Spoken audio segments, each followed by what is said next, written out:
Hello and welcome to another Fight Night Legends seasonal Smackdown. I'm your host, Casanova, and joining me as always is the Blevins. We got some crazy LoR action from some of the top players from the seasonal tournaments that we've had thus far, and I cannot wait to jump into it. Before we get too deep, Blevins, why don't you break down the format for all the fine folks at home?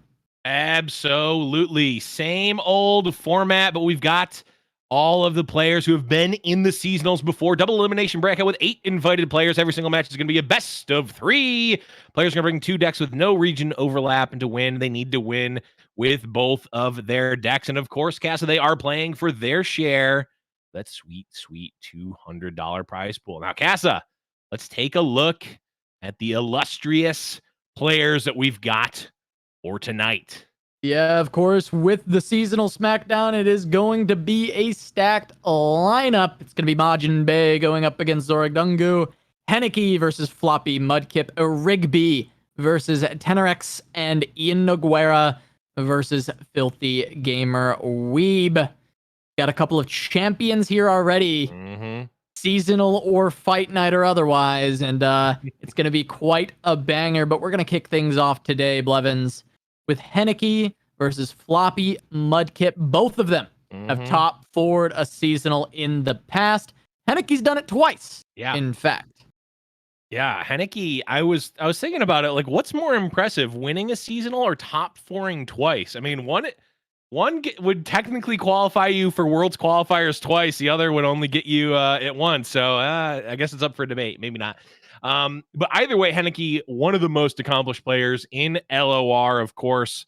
And, you know, their opponent, another, of course, top accomplished player in Floppy, Mudkip. You know, Floppy won Fight Night. What was it? 2 or 3 weeks ago, before the reign of Filthy Gamer Weeb, essentially, where, you know, Floppy kind of sealed their own demise by inviting the player who has won, what, 3 in a row now? Twice in a row. Twice in a row. Crazy. Yeah. But yeah, we're definitely starting on a banger. Granted, all these matches are going to be bangers, but Heni really brought a very interesting deck today. And that's going to be the Draven Zoe deck. And I don't even know how to really characterize this one, Casa. Like, Draven Zoe stun deck? Yeah. I have no idea. Yeah, I mean, it's weird to me because you look at this deck and initially you get a little bit confused. It's kind of like Heni went into the deck builder and he searched up the keyword stun while looking at Noxus and Targon and kind of just put a bunch of those cards in. But I imagine, you know, this kind of deck just has the ability to get very aggressive on a dime, right? You're able to find boards that are tall, not wide, land a stun, and just get an immense amount of damage through. Yeah. By doing that, you still have star shaping as kind of that backup win condition available as well. And the Ravenous Flock will be able to get a lot of value with these stuns. Yeah. It kind of adds removal at fast speed to Targon, which hasn't really had that so much in the past. So it is a very interesting build, and I'm really curious to see this deck in action because I'm not sure that I have seen a deck just like this be played out before. So this will kind of be my first time really looking at it. Yeah, this is a deck that is reminiscent of one that Mo, or Mr. Emotional, built many seasons ago, actually. But that was running, I think that was right when Riven came out. So, you know, multiple seasons and even sets ago. But it looked a lot different than this. This feels like a very tempo aggressive deck that's really looking to get it, you know, offensive advantage out of these stuns, with Ragnoid Sentry really getting value there. Like you said, getting value out of the flock. And this really feels like a pretty big step away from what we've seen a lot of Runeterra decks be lately, which is like very much synergy, hyper synergistic decks that are like, okay, this is like the pre-con deck that the developers wanted you to build. You optimize it for sure, but it's like all in like synergy. This is like the opposite of that. Yeah, It's like you look at here's a bunch of Heneke's good deck, and yeah. no one wanted you to build this deck, actually. So Not a single person wanted you to. that's what you like. Yeah. You're talking about all these decks that the developers wanted you to build. No one wanted this one. Yeah, No one wanted it, but we've got it. Yeah, Ruben Zoo is looking at this deck and a single tear rolls down his eye. But you take a look at some of Floppy's decks, a much more traditional lineup here in the Thresh Nasus and, of course, the Draven Ezreal. And Casa, we were talking about this in the pre-show. You actually saw Floppy play in the DreamHack qualifier yesterday. I did. And he had a surprising lineup there as well. Because it's interesting. In this matchup, we're going to get some more TF Fizz. Really excited about that. Yeah. Surprised, however, it's not Floppy Mudkip playing it. He's been, one of the big proponents on TF Fizz, but it's in fact Heni who has brought that deck. And instead, Floppy Mudkip is going to be on Draven Ezreal and Thresh Nasus, which is 2 parts of the 3 decks that he brought to DreamHack last night, where he was playing dragons alongside this lineup. So very much been straying away from the TF Fizz, which is very surprising to me because, well, Floppy is, other than Filthy Gamer Weeb, he's the best TF Fizz out there, right? He's the best in the biz. The only person who's got an argument for it outside of Floppy is Filthy Gamer Weeb. Yeah, absolutely. And Casa, I'll keep the tradition alive as we start the first round of Fight Night Seasonal Smackdown. Ooh, let's get ready to rumble! I love it every time. I live for it. Thank you, Blev. Let's kick this off. We got Thrash Nexus going up against, I don't even know what to call this, Blev. This is an interesting one for sure. But it is going to be Draven Zoe. Yeah, I guess like stun tribal. I really don't know. But we'll see how this works out here as Floppy Mudkip not even going for a defensive line here. I mean, could have just completely shut down this attack with a Dune Keeper. But the attack back is going to be quite big from Floppy here, getting a relatively aggressive start. Yeah, it seems like Heni shouldn't be too afraid of this one, though, right? Like, he's just got the easy trades. Decides to go for the Bakai instead of for the 4-3. I think there could have been some argument to actually just going for a Culling Strike. I'm wondering if particularly that Culling Strike is being held for Thresh. I would imagine so. That's got to be the reason you want to hold on to it. You've only got one in hand, and that's kind of your best answer to a Thresh, and you really don't want to leave that up, because you're going to be doing a lot of trading with this deck. You're going to be trading with the stuff on board, which is going to give Floppy slays. It's going to give triggers for the Thresh in general. So making sure that you have a response if he does come down, I think is very important. And so it does make a lot of sense that Heni goes for this line instead. Sacrifices a little bit of HP for some overall better game control, I would say. Yeah. And the other thing is that Glimpse Beyond right there. You absolutely don't want your Culling Strike to get Glimpse Beyonded, because it's not like a huge blowout, but it feels awful, right? When you're freely giving your opponent value, effectively countering your Culling Strike, or at least getting value off of a unit that was going to get Culling struck. So I like Heni keeping the pressure on and trying to put Floppy on the Mudkip putting Floppy on the Mudkip, putting Floppy Mudkip on the back foot by being more aggressive. I think that, this might be how this deck needs to work, where you need to be essentially keeping your opponent defensive oriented by being hyper aggressive. Yeah, absolutely. And I think, on the note of your, the Glimpse Beyond being something you didn't want to run your Culling Strike into, I think in the instance of Thresh, it's actually okay to run your Culling Strike into a Glimpse Beyond, because you want to get that off the board in the best way possible. Culling Strike is 3 mana for their 5. It's also spell mana compared to they had to play, like real mana for the champion to come down. And if they have to spend an additional 2 mana to just actually remove their own unit from the board, yes, they get the cards, but you're overall happy getting rid of that champion. And I wouldn't be surprised to see Heni throw out that Culling. It probably doesn't actually have to come out now. He could wait for the challenge. And then, you're going to want to protect your Zoe, go for that Culling. And because Glimpse has already been played, Heni is just going to pick up this kill without actually losing anything else on top of that, unless no, it's just a Vile Feast. I was wondering if I missed a card, but no, Vile Feast for the Zoe. And we just get that removal. And I think Heneki's overall happy with that exchange. Yeah, I think so as well. I think I mean, we look at the hands. Really, the only thing that Heneki's super worried about is the Nasus, which, of course, you know, depending on how it lines up, those Hawks can really come down and stop a lot of the Nasus aggression. Now, if Nasus gets Giant, which it's already an 8/8, we do have Nasus plus Atrocity, which is, well, you know, a classic at this point. Not necessarily in a good way, but a classic nonetheless. And I think he does have a couple of hushes that can answer that, but outside of that, it's really, you know, Heneki's really going to have to put the aggression on in order to essentially race the Nasus Atrocity game plan. Yeah, it's approaching lethal levels, right? This this Nasus, it's getting close. It's as you mentioned, it's 8/8. Henneke at 15, but pretty protective so far. Has enough blockers to kind of defend themselves at this point in the game. So doesn't have to be too worried about the HP total until it starts getting to that really dire area. We actually see Henneke considering just going for an axe to try and get additional damage in, is going to go for it. Yep. Should be pushing quite a bit. Henneke's already getting Floppy down to 5. Yeah. Yeah, and this is exactly where Henneke needs to be, right? You know, a Nasus could come out here.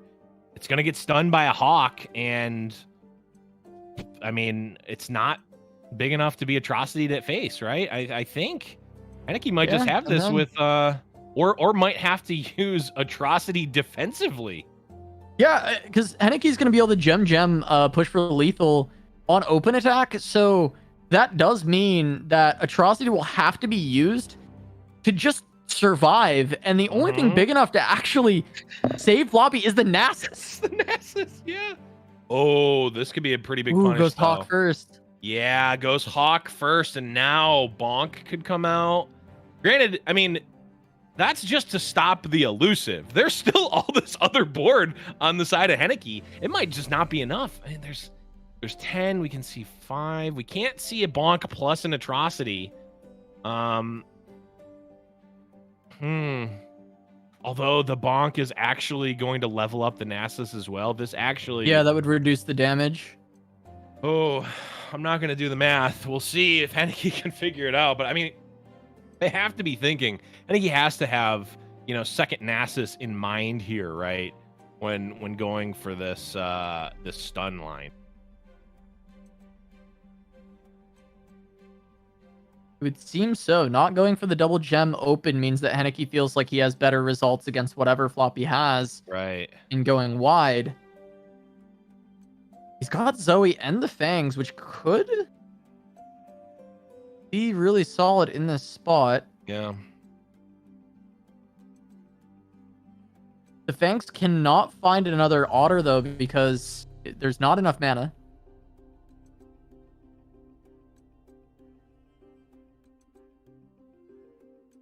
Siphoning Strike on the Overwhelm. Interesting. I mean, that's just game. Well, right? It's axe double gem. Oh, is there an axe too? Yeah, there is. Yeah. Yeah. Axe double gem. That's just it. Yeah, I guess it must not have mattered what. It probably didn't matter which one got bonked, right? I guess if there's a Vile Feast, then Henneke wouldn't immediately win, so he has to continue to play this out. Sure.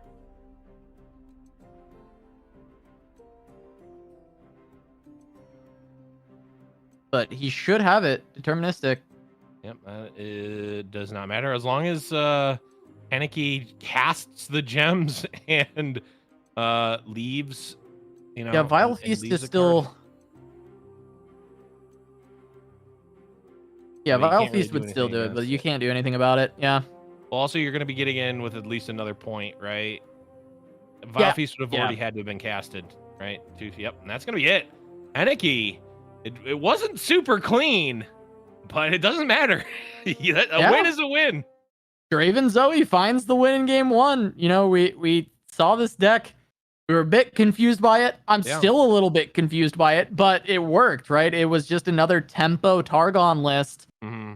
Just a different variation that runs a bunch of stuns to try and get around tall boards. Yeah. Eating Thresh Nasus was maybe something I didn't expect because I felt like wide boards would be good against this, and generally Thresh Nasus gets wide boards, but I think he ends up finding the win pretty convincingly. And now Floppy's on the back foot, has to find a win against TF Fizz with both Thresh Nasus and Draven Ezreal.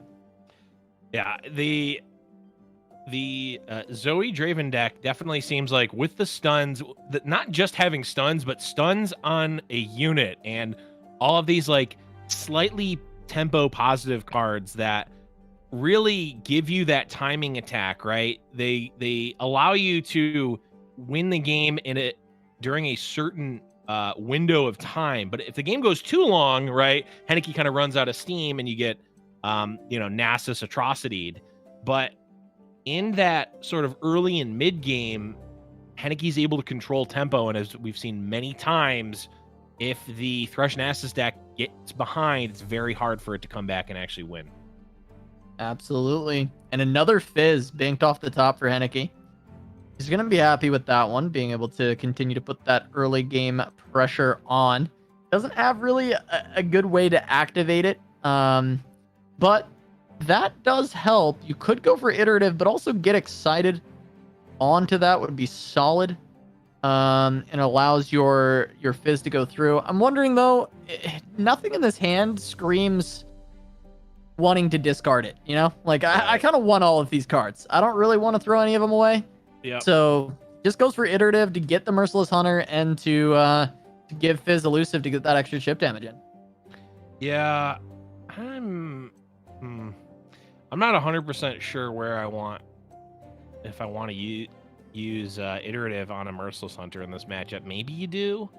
I guess it's good because it allows your Twisted Fate to attack potentially, but it is a 5/4, but it's not super high value. Obviously, you'd rather have it on a Burblefish a lot of the time, but nonetheless, blue card is going to come out here for Twisted Fate, and hey, a tale as old as Twisted Fate Fizz itself. TF blue card into pick a card, of course, not as powerful as it once was, but still good nonetheless.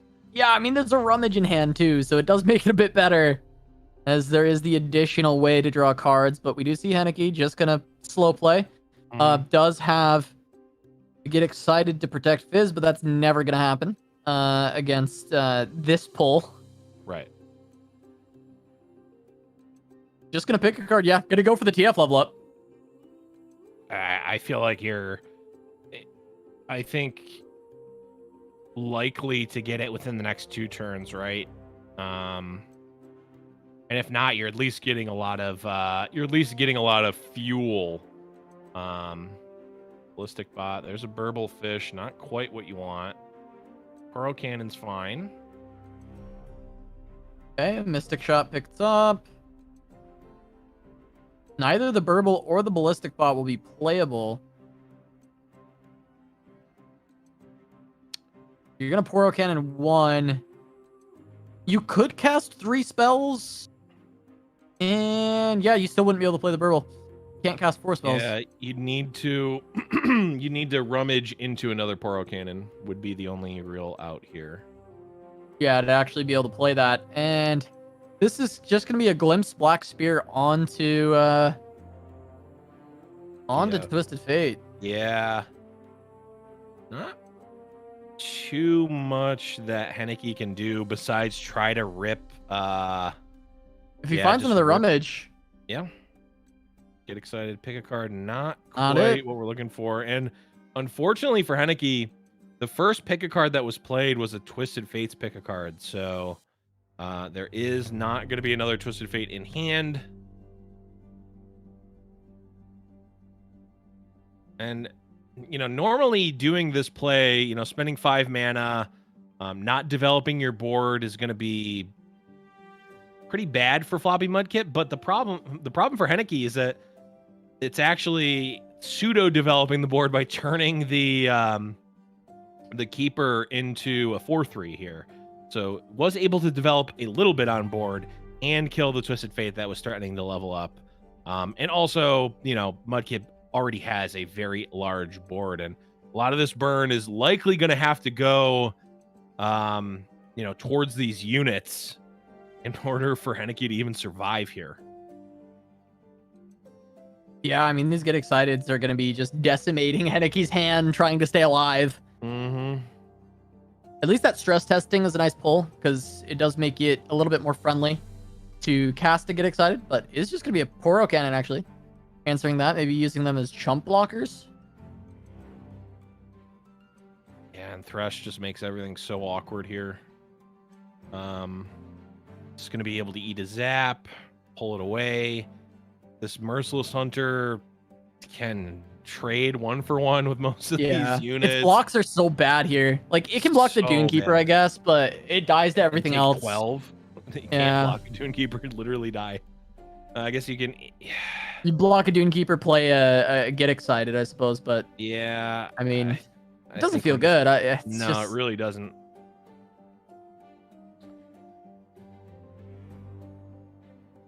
Just goes to 1. Wow. I'm surprised that they decided to go to 1 instead of using one of the Get Exciteds, but I suppose... Yeah. Maybe looking for either burn to the face or just hoping to answer some kind of atrocity. I feel like it had to be like, we're going for Mind Meld here, and we're just going to hope that it's for 8+. Unfortunately, this one looks like it's just going to kind of peter out and not get too much done here for Heni.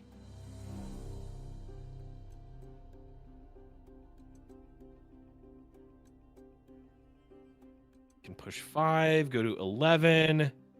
There's 3, 6, 7, 8 in hand. I mean, the problem is that there's not enough cards to cast all of the burn spells, right? The Get Exciteds, there's just not enough fuel for them. And it's also not enough damage.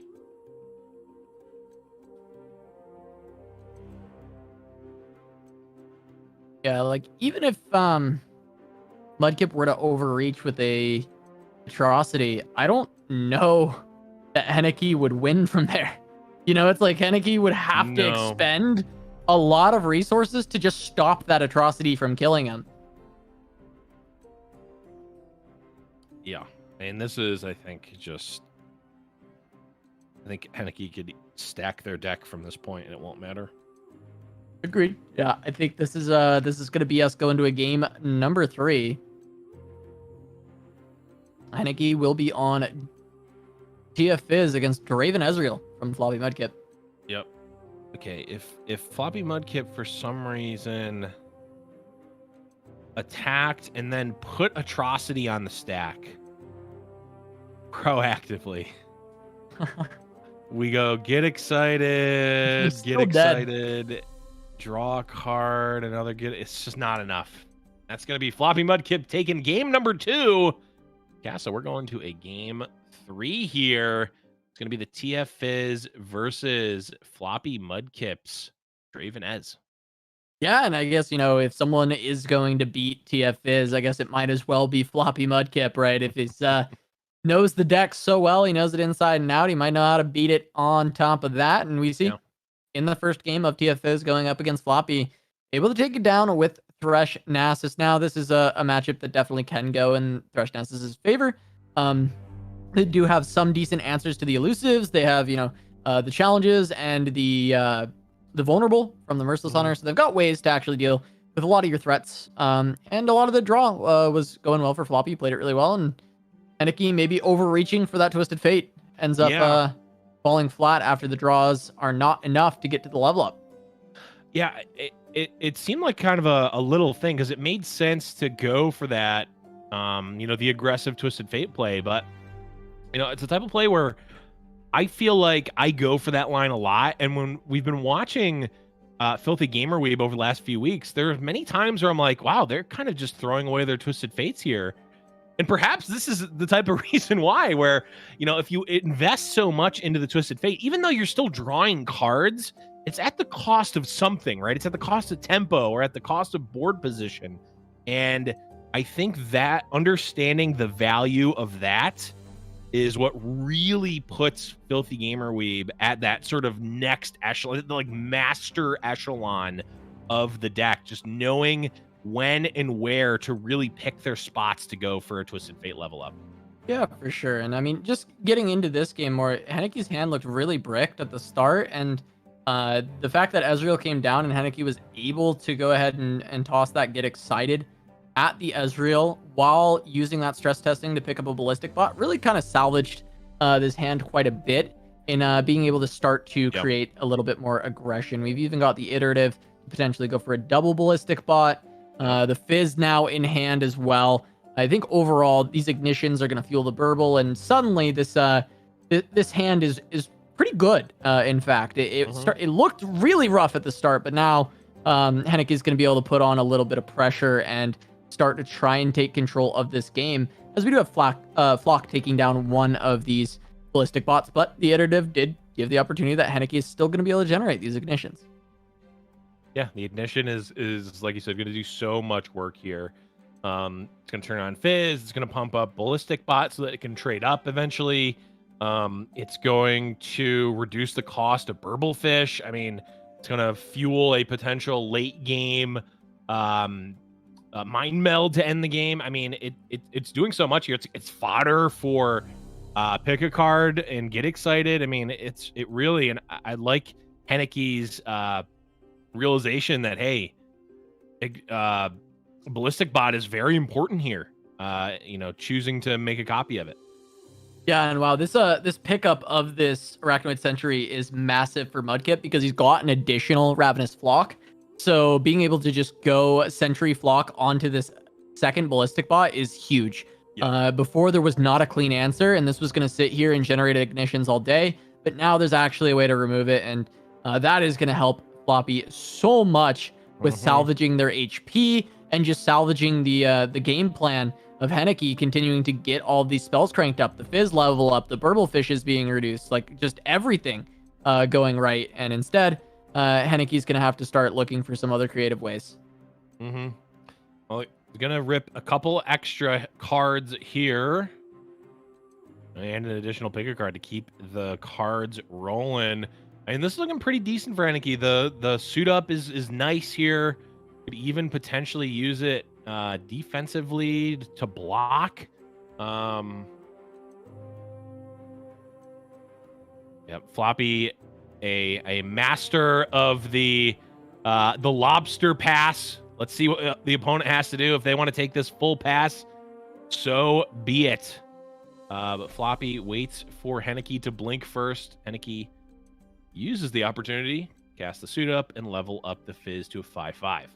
Yeah, this is a big thing with Tia Fizz is it has a lot of fleeting cards, so you can really save it draws fleeting cards. You can just be like, okay, well, if you want to burn away your fleeting cards, then that's fine with me. And let's go to the next turn. So you know they're going to do something, and you just want to wait and see what they end up playing when they have those fleeting cards, and allow yourself to react to it. And this time it was a suit up, which didn't give a ton of information, but it still gives Floppy more than he initially had, and he can just start to look to tailor his game plan based around what that play is. That is a block I was not expecting. That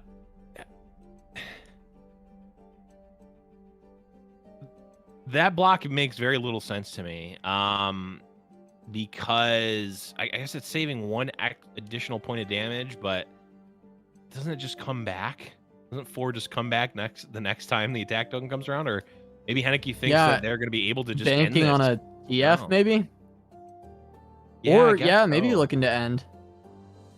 It's very I don't know.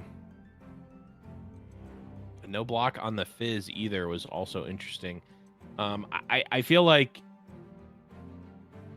for the most part, Fizz is not going to get targeted with a spell, right? So you can use, the 4 of the 5 health sort of willy-nilly. Fizz is used to having only 1 health anyway, and there's not really any ways to do AoE damage in the deck. So if Floppy wants to use something to finish off a Fizz, it would either have to be an axe from Draven, which we know isn't there, or, it would have to be a targeted spell, which is, pretty much exactly what Heni always wants Floppy to have to do. Yeah, you definitely would want the targeted spell to go to Fizz, because Heni should be able to have something to cast to just cancel that out. Right now, we even see the best target for that, which is just a 0-cost spell or a cannon. I mean, imagine this board right now if instead there was a 5-1 Fizz, no 4-1 on the opponent's side, and only 1 3-2. I mean, it would be a sentry plus 1 ballistic bot, and it would be at the cost of 4 health on Fizz. Yeah, that seems like a significantly better position. Yeah, that feels like a good trade. Yeah. I'm not a master or even very good with TF so I'm not going to pretend like I know, the intricacies of the matchup, but it definitely seems at a glance that would be a much better position than right now.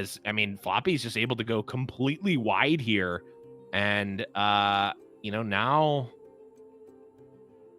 this burn that Heni desperately wants to go upstairs is now going to have to be used on units potentially.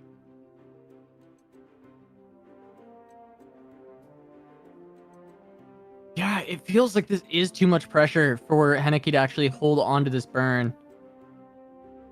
Gonna have to try and deal with this, but Farron is an option. And that is just not manageable for Heni. There's nothing that really answers Farron.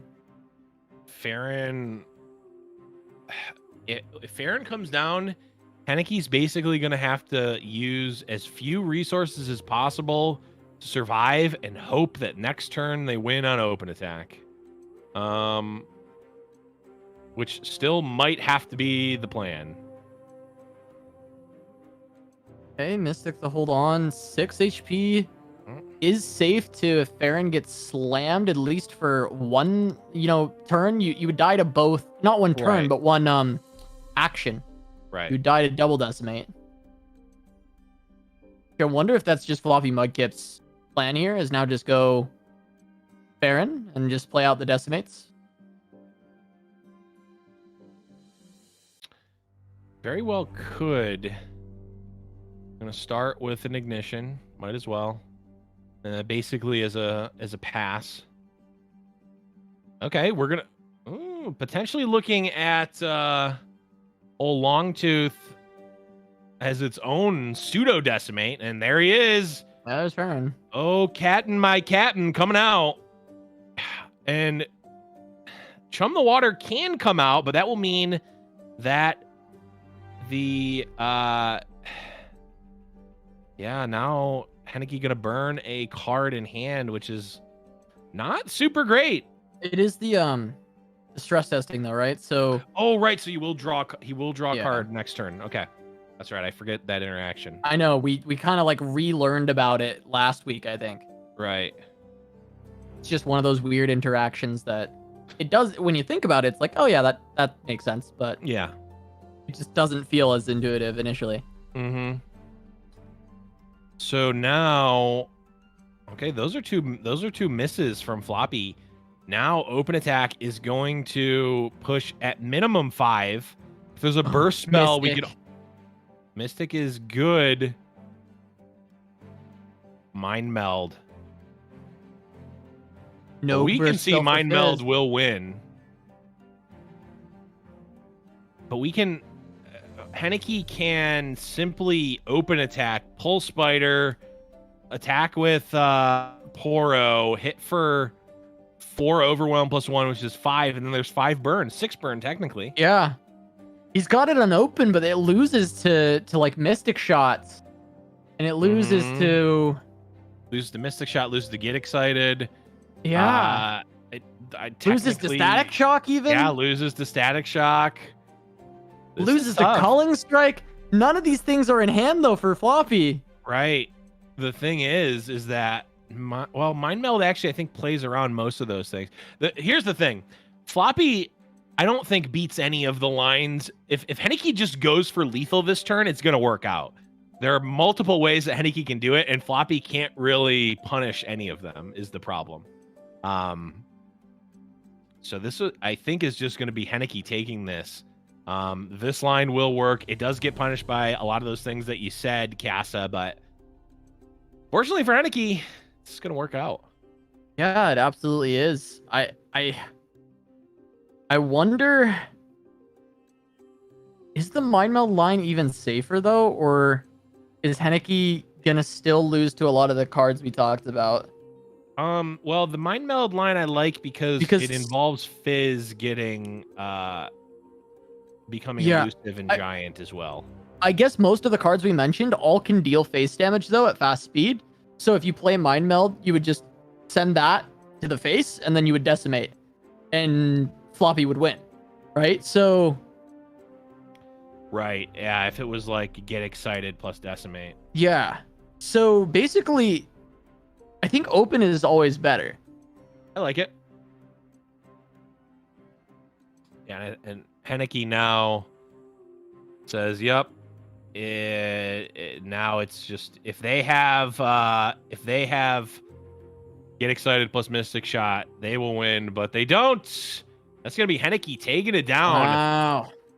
Both, I mean, very much by the skin of his teeth. Not a close one. Little, not sloppy, but it was certainly a scramble there at the end. An absolute barn burner between these two. Yeah. Going back and forth. But at the end of the day, win is picked up by Heni, taking it 2-1 over Floppy Mudkip. Heni winning the number of games that he's made top 4s in seasonals, and Floppy winning the number of games that he's made top 4 in seasonal. Yep. So there we go. But yeah, Heni gonna take that over Floppy. Incredibly close series. But TF Fizz prevailing once again in Fight Night. Finds the W, and Heni will advance winner's side. Yeah, it turns out that the TF Fizz strategy is very strong, even if it's more of a Fizz TF deck now, where TF is more the value card that sometimes can level up and get some free wins rather than the, every single game is about getting Twisted Fate on 4, blue carding, pick a carding, and then leveling up the next turn. It's much less of that and much more of a value sort of burn aggro deck. Yeah, absolutely. It is a cool list. It is just kind of, it almost feels like another pile where it's just like a bunch of good cards being thrown together. It is just like a tempo Targon lists, which have been very good with Zoe ever since Zoe was introduced. These kind of tempo Targon lists have been really having a good time. They continue to generate value throughout the game as well, so they just keep up that tempo for a lot longer than some other tempo decks have done in the past. It's why Bilge was always a good tempo region as well, because it can just continue to generate value and generate that pressure over time. That's why we saw a lot of like Sejuani MF back in the day, because it would just constantly keep up the tempo. And TF Fizz feels a lot like get your Fight Night bingo cards out, as I reference old Magic the Gathering decks, but it feels like a blue-red Delver deck where it's a very aggressive leaning unit based deck that has a lot of burn that can both be used as over the top and can finish a game, but also can be used to deal with units on the board and keep that board control. Absolutely. Excited to see more of this from Heni. I think this is a pretty creative deck, and I look forward to see if it makes it even further and if TF Fizz continues to reign supreme, because it once again is picking up a win.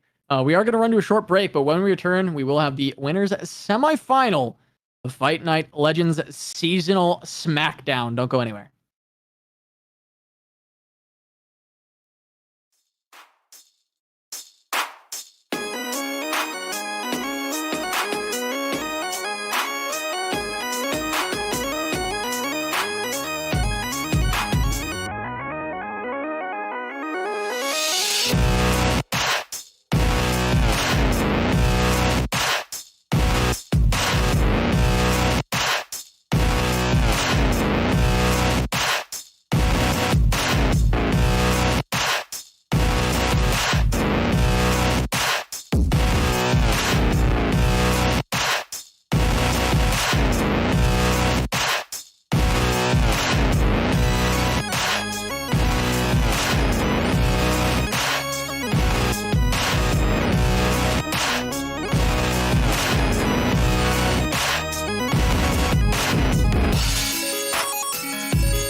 Welcome back to Giant Slayer's Fight Night Legends. We're jumping right into game between tenx and Rigby. Like this is game number 3, I believe. Yeah, Rigby on Thresh Nasus going up against tenx, playing Draven Ezreal. Yep, this is definitely a matchup that I hope you are all ready for come seasonal, because I think we might be seeing a decent amount of both of these decks throughout the Swiss and likely even the top 32.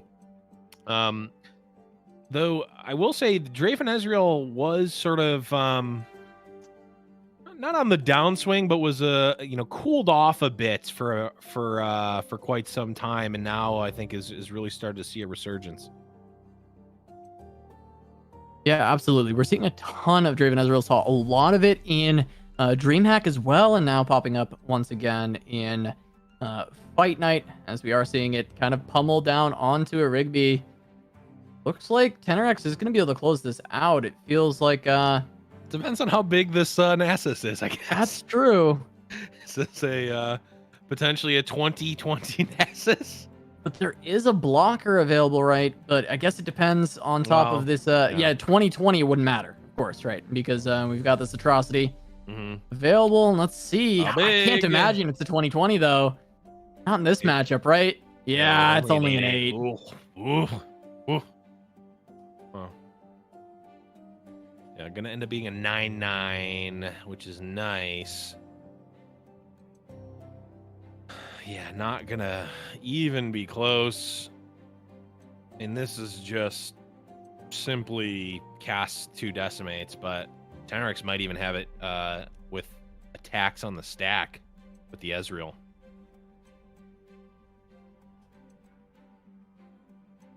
Yeah, he might be able to just get it. You're right. It's just got to be a couple of targeted spells, and that would be enough.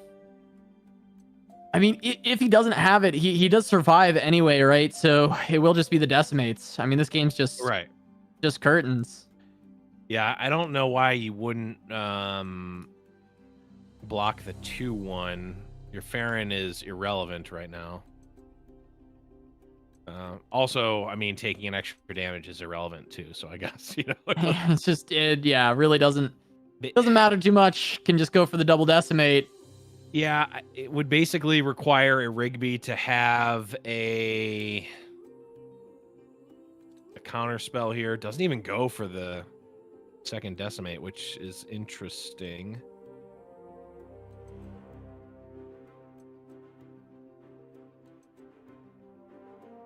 I'm just gonna atrocity to protect against the Farron, but there is there's another decimate in hand. We see it there.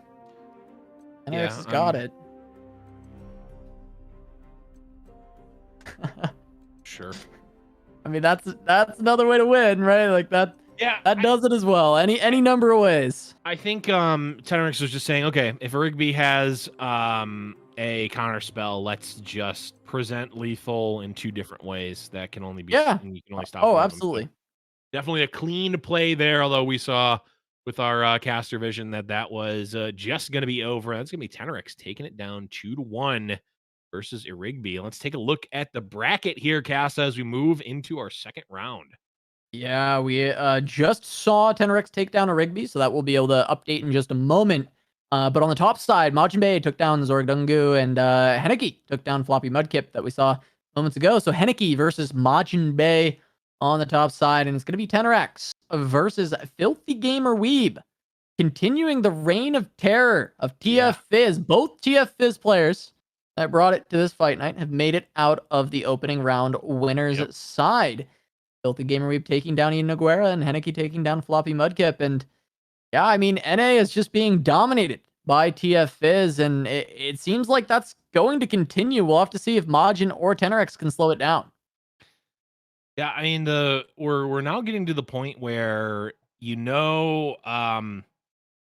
for a fact Filthy Gamer Weeb is going to be at the next event, right? Like they have qualified, and that they, unless they pull a wild card, which they certainly could, but that TF Fizz is going to be there. So there's your true north. You can play against that and at least have one matchup that you're going to be good against.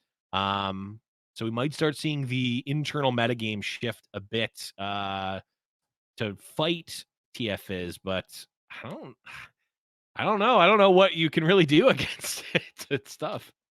Yeah, we'll see if Filthy Gamer Weave can just kind of continue this streak of. I mean, I think he's been on 3 in a row now. Yep. He top 2'd the first one, and then back-to-back first place. Yep.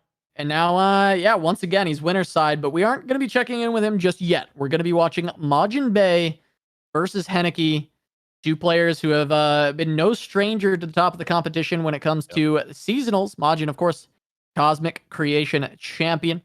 Heni, top 4 in Cosmic Creation, and I believe Monuments, right? It was those 2 that he top 4'd, not Empires. So.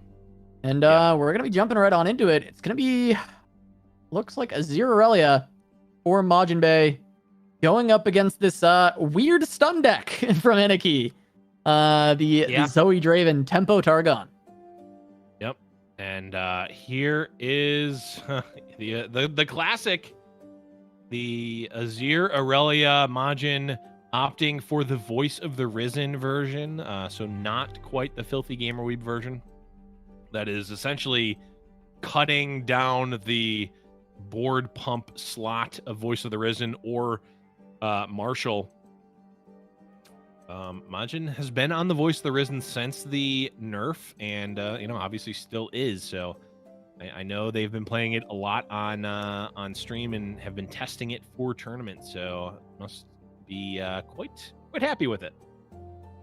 Yeah, I mean, he's clearly enjoying this card in the list. I know we talked to, I think it was Filthy Gamer last week that was saying that he didn't like Voice of the Risen or Inspiring Marshall at all, and just like to have a little bit more elusives, a little bit more of that early pressure, that early threat. But Majin still liking to have that, have the option to go for those kind of late game cards like the Voice of the Risen.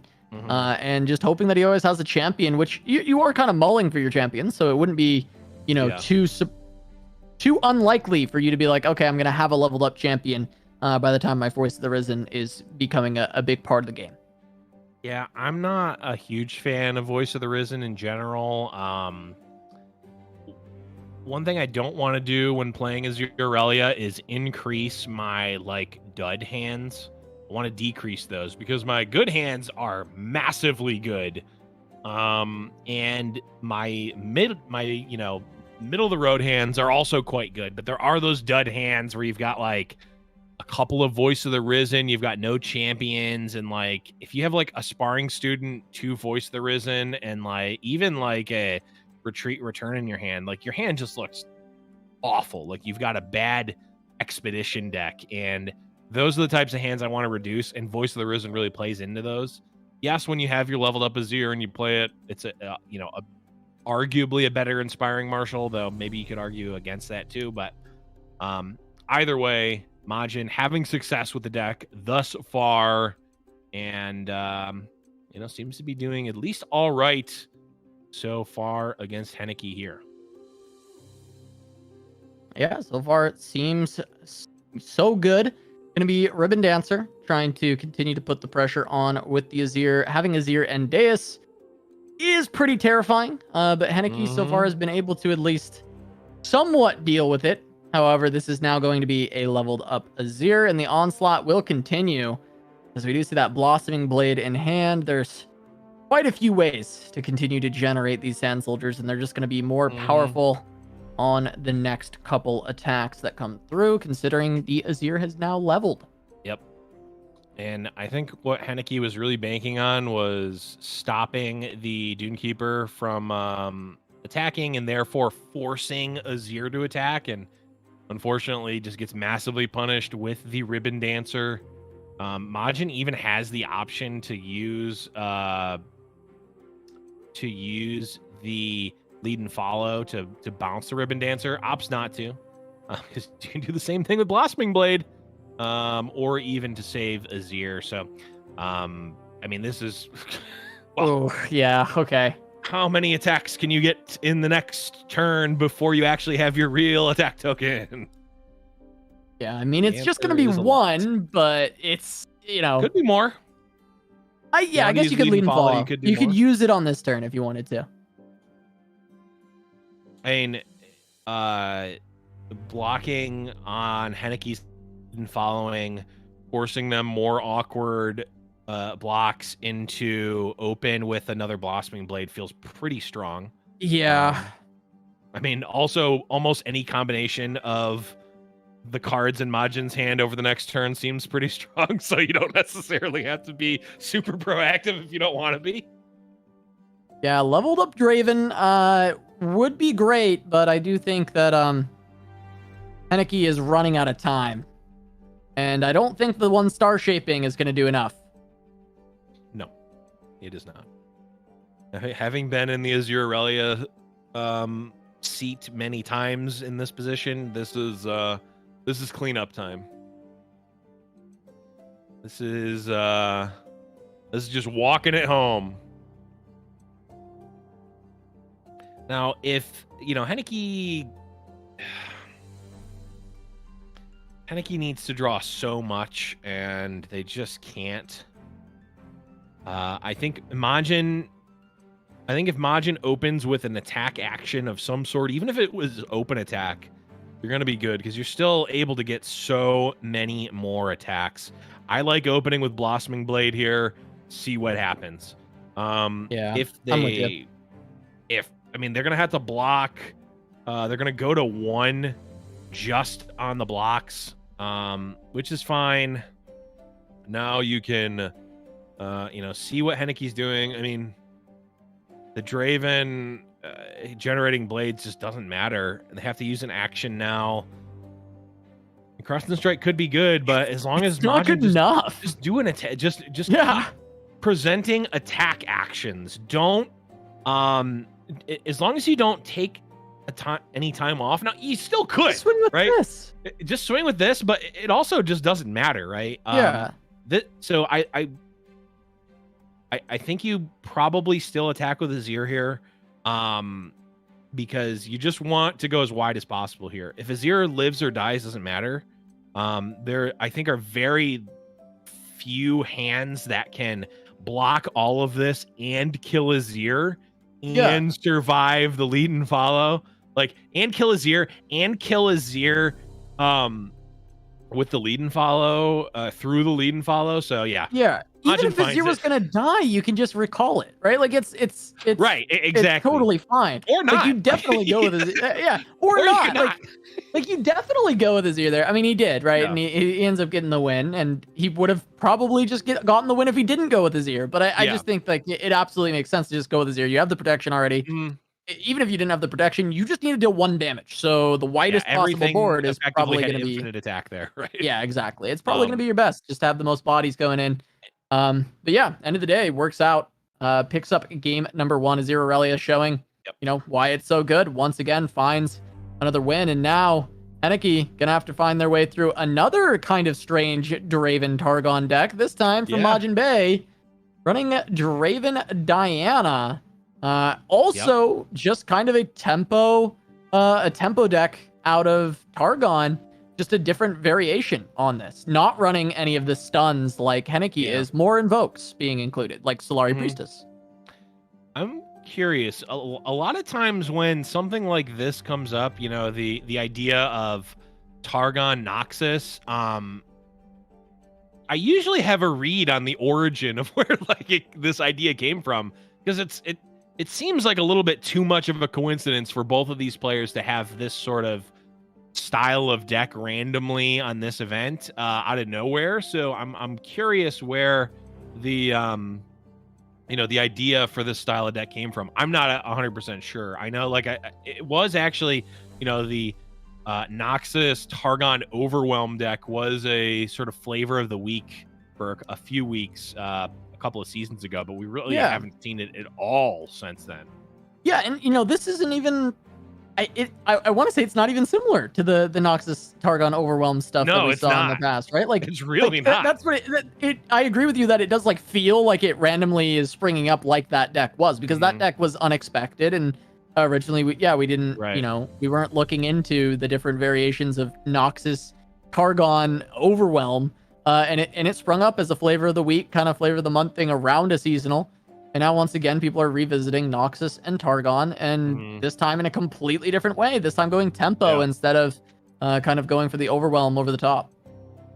Absolutely. It looks like Chad is saying it might be the Asia server, and it looks like What Am I was also building something like this on stream as well. So definitely love to see it. I mean, this is the type of deck that I think is just very unexplored in the Legends of Runeterra world. This type of deck feels like a Raptor-esque deck where it's like, it looks kind of like a pile of junk, but it actually just lines up just well enough that it can get the win in the matchups that it needs to, which really, at the end of the day, is all you need. You don't need to win by a country mile like Azure Aurelia does every time. You just need to barely win. Absolutely. Just have to find the win no matter how you find it. Majin trying to set up these champions, go wide, create pressure. Gonna be Ravenous Flock taking out his Draven, though, with the stuns. Sentry Flock just been good for a long time now. Ever since Flock was added to the game, it made Sentry, which was essentially a completely unplayed card, became kind of a mainstay in a lot of Noxus control or mid-range decks. Yeah, it really has. I mean, it's still a fine card. I mean, it used to just get compared to Iceveil Archer, which is effectively, at the time, was the same sort of thing. With 1 extra health for 1 additional mana, which is not a trade-off you want to do normally. But with Ravenous Flock, I mean, it is, it's the peanut butter and jelly of, Noxus in a lot of ways. It just works so well together, and you wonder how you ever lived without it. Absolutely. There's the pickup of the Living Legends for Majin. So looking to play the long game. It is Targon Mirror, so even though they're both tempo decks, they might just be kind of butting heads for a while, and we'll get to that late game, and whoever finds the better invokes might just find the victory. Majin trying to make sure that they're the one who finds the better invokes by going for that Living Legends and giving a lot of looks at the invoke late into the game. Board presence going over to Heni as of right now, but can be answered over time. Majin does have a lot of good tools, a lot of higher quality units with the Draven, with the Diana, and even the Traveler being a 3/4 is going to trade well into this board. But Cloven Way being in hand, going to be setting up some long-term stuns, and Heni going to be able to start to overwhelm the board with just the amount of units that he's got. Yeah, Cloven Way is a card that also has really seen basically no play whatsoever, but it has always, I feel like, been just on the cusp. It's just, it's a little bit too expensive, and it's just not strong enough, but in this deck, it really seems to find its way, being able to create those really high-tempo plays here, with the double stun on a unit that you're really getting value out of it. And also, clocking in for 5 doesn't hurt either. Yeah, there's the big swing. Not a ton of responses for Majin. He does have this Culling Strike, which is going to reduce a little bit of the damage coming in. And he does have the Star Shaping, so there is some healing. He's going to go down to 8. Starts to take a little bit more control over the board, though, because Majin now having 3 units on board compared to the 2 of Heni. Of course, the quality Cloven Way being pretty strong and continuing to have the stuns on the Traveler, creating more of a board parity. Solari Priestess, low quality, but will find some better answers, and that is a good response with the Meteor Shower. Can kill off the Cloven Way. Yep, it absolutely can. Though I'm wondering where Majin is going to actually find time to play it. I see you have mana for it now. He does. He has exactly enough. So we could see a Cloven Way plus Spacey Sketcher kill here. Opts for the open pass instead.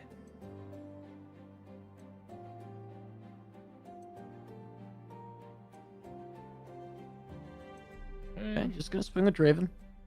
It's a safe swing. Should get you that free 3 damage. And now with the last 5 mana, I imagine we could see a Meteor Shower. Try and get some of the removal. Yeah, the 4 health is just going to be tough to deal with. And, you know, with the axe on the side of Henneke, all of a sudden the Spacey Sketcher is now looking to trade up. It's chipping in you know, at worst can be chipping in a damage.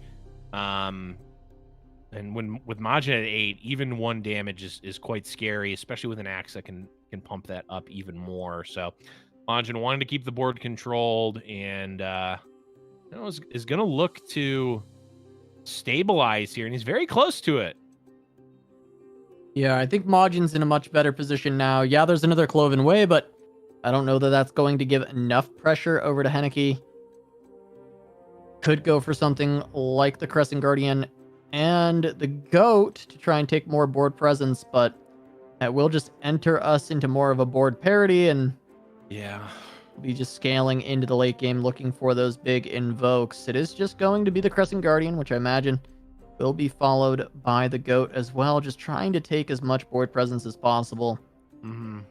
And then at most, we're probably getting a Draven swing. Yeah, the problem for Henneke is a lot of this because of the axes on Majin's side, everything gets to trade in how Majin wants. It's not going to push a ton of damage, and Majin has that star shaping to just recover. So this is going to be pretty tough in general for Henneke to get through.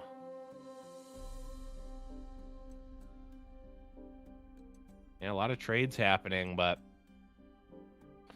Majin offers Henneke the ability to trade up at the cost of a card in hand. Of course, that Dusk Petal Dust was there. So Cosmo gets to trade up. And I think most of this is just fine. Majin can even, you know, swing a... I can't really swing anything, but could save the Crescent Guardian with the Pale Cascade if he wanted to. Yeah, it's still just a Diana, though, so I guess you can just play that. Yep. And now the card advantage being in Majin's favor means that this should start to fall his way. Both boards completely traded off, but Majin has better refill capacity. Gets the Nightfall on Diana as well, so that should lead to a good trade. You could use an axe and even kill off Draven. Cloven Way going to respond to that and at least get the stun down, but that's all Majin fine. Should be feeling pretty good. Yeah, Majin's feeling great here. I mean, Henneke could press skip block here, but it is a little bit risky, especially considering that there's a Noxian Fervor. But that would force out the star shaping on the side of Henneke. Actually, just going to trade off the Draven here.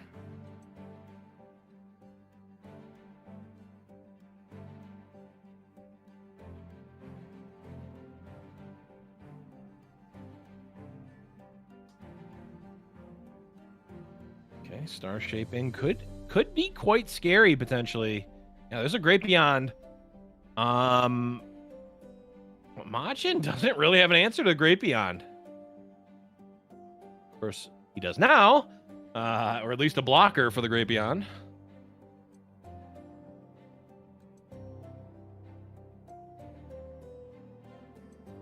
Yeah, I feel like this just kind of comes down. Well, there's the third star shaping for Majin. Yeah, it's just gonna come down to Majin. If we, you know, we go back to high school math and reduce all these fractions down, what's gonna be left is Majin with a Living Legends, and Henneke with really not much. Actually, Majin's gonna be left with a Living Legends plus, and you know, Henneke's I wasn't really great at math in high school, but you know what? Checks out, Blev. I think I think you're right. I think we're gonna be. You know, you see what things trade if you theoretically play things out of hand and trade things equally. What's going to be left is Majin with a lot and Henneke with nothing. Yeah, absolutely. Majin has a lot more. Majin have more card than Henneke. Majin win. Yeah, there we go. He does, in fact. And the Immortal Fire is just a fantastic answer to the Great Beyond because it Oh, yeah. trades and actually just comes back to life Yeah. as your It own was elusive. fantastic. Could be stun though. Crescent Strike being picked up. That's a little sneaky. Oh, but that's Majin. Oh, wait, no. That No, isn't Henneke this is invoking. Henneke's. Yeah, this is Okay, Henneke's yeah. luck. The Crescent Strike could come out, but Majin, as long as Majin doesn't play into that, Majin has an otter to block after a Crescent Strike if Henneke wanted to get cheeky. And also Majin can just survive a hit from the Great Beyond. And also Majin has another star shaping. So Yeah. it's not looking good for Henneke for sure. I was gonna say Henneke cannot block like that. This is fine. Majin effectively throwing away the Draven here. And use axes to gain a little bit of life. Getting the damage on Great Beyond isn't awful, because if you can pop the shield, you can then Scorched Earth to kill it.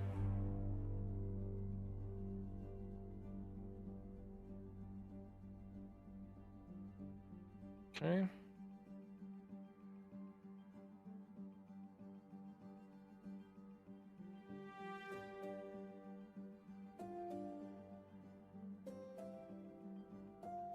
Okay. Well, I mean, I still think that this is very much Majin favored, but he does need to find it, right? He can't just keep dirtling around. I mean, if Henneke draws another star shaping and gets a living legends, all bets are off, right? You can really kind of go from 0 to 60 very quickly. And I mean, even stringing together Crescent Strikes could potentially, really steal a win out of nowhere. Yeah, I mean, this can be big, right? So there's the Crescent that is coming out from Henneke on this next turn. Majin will be able to respond with another big boy, Great Beyond. But that will have to trade. Well, I guess maybe it doesn't have to trade. You could take the damage, but I don't know if you want to take 11. I think it'd be fine to trade off your Great Beyond. You're still going to have this Immortal Fire for pressure on the backswing. Here's the Crescent. Yeah. This I feel like this is probably fine for Majin. He can use Fervor to pop shield and then use the Scorched Earth. That would leave him with 5 additional mana. He's gonna instead go for the Great Beyond. There's only one unknown card here for Majin, so really not super afraid. Yeah. I like preempting the Pale Cascade because maybe you can go one wider, get additional damage. Yeah, it's the Fangs. I mean, if this is a Crescent Strike, all of a sudden... Oh, it is! It was. Uh-oh. Is this just over? So wait. Diana gets stunned, but you can't stun... You can't pop the Spell Shield and stun the Great Beyond. Oh, right. So that'll trade with your Great Beyond. 5, 6, 7, 8, 9, 10, 11, 12, 13, 14, 15. 15. 16 with a... With a gem. It's a lot of damage. Unfortunately, it's not going to be enough. Yeah, it gets damn close, but... Yeah. Okay, it's going to push 15 here. All right, Great Beyond doesn't have Overwhelm.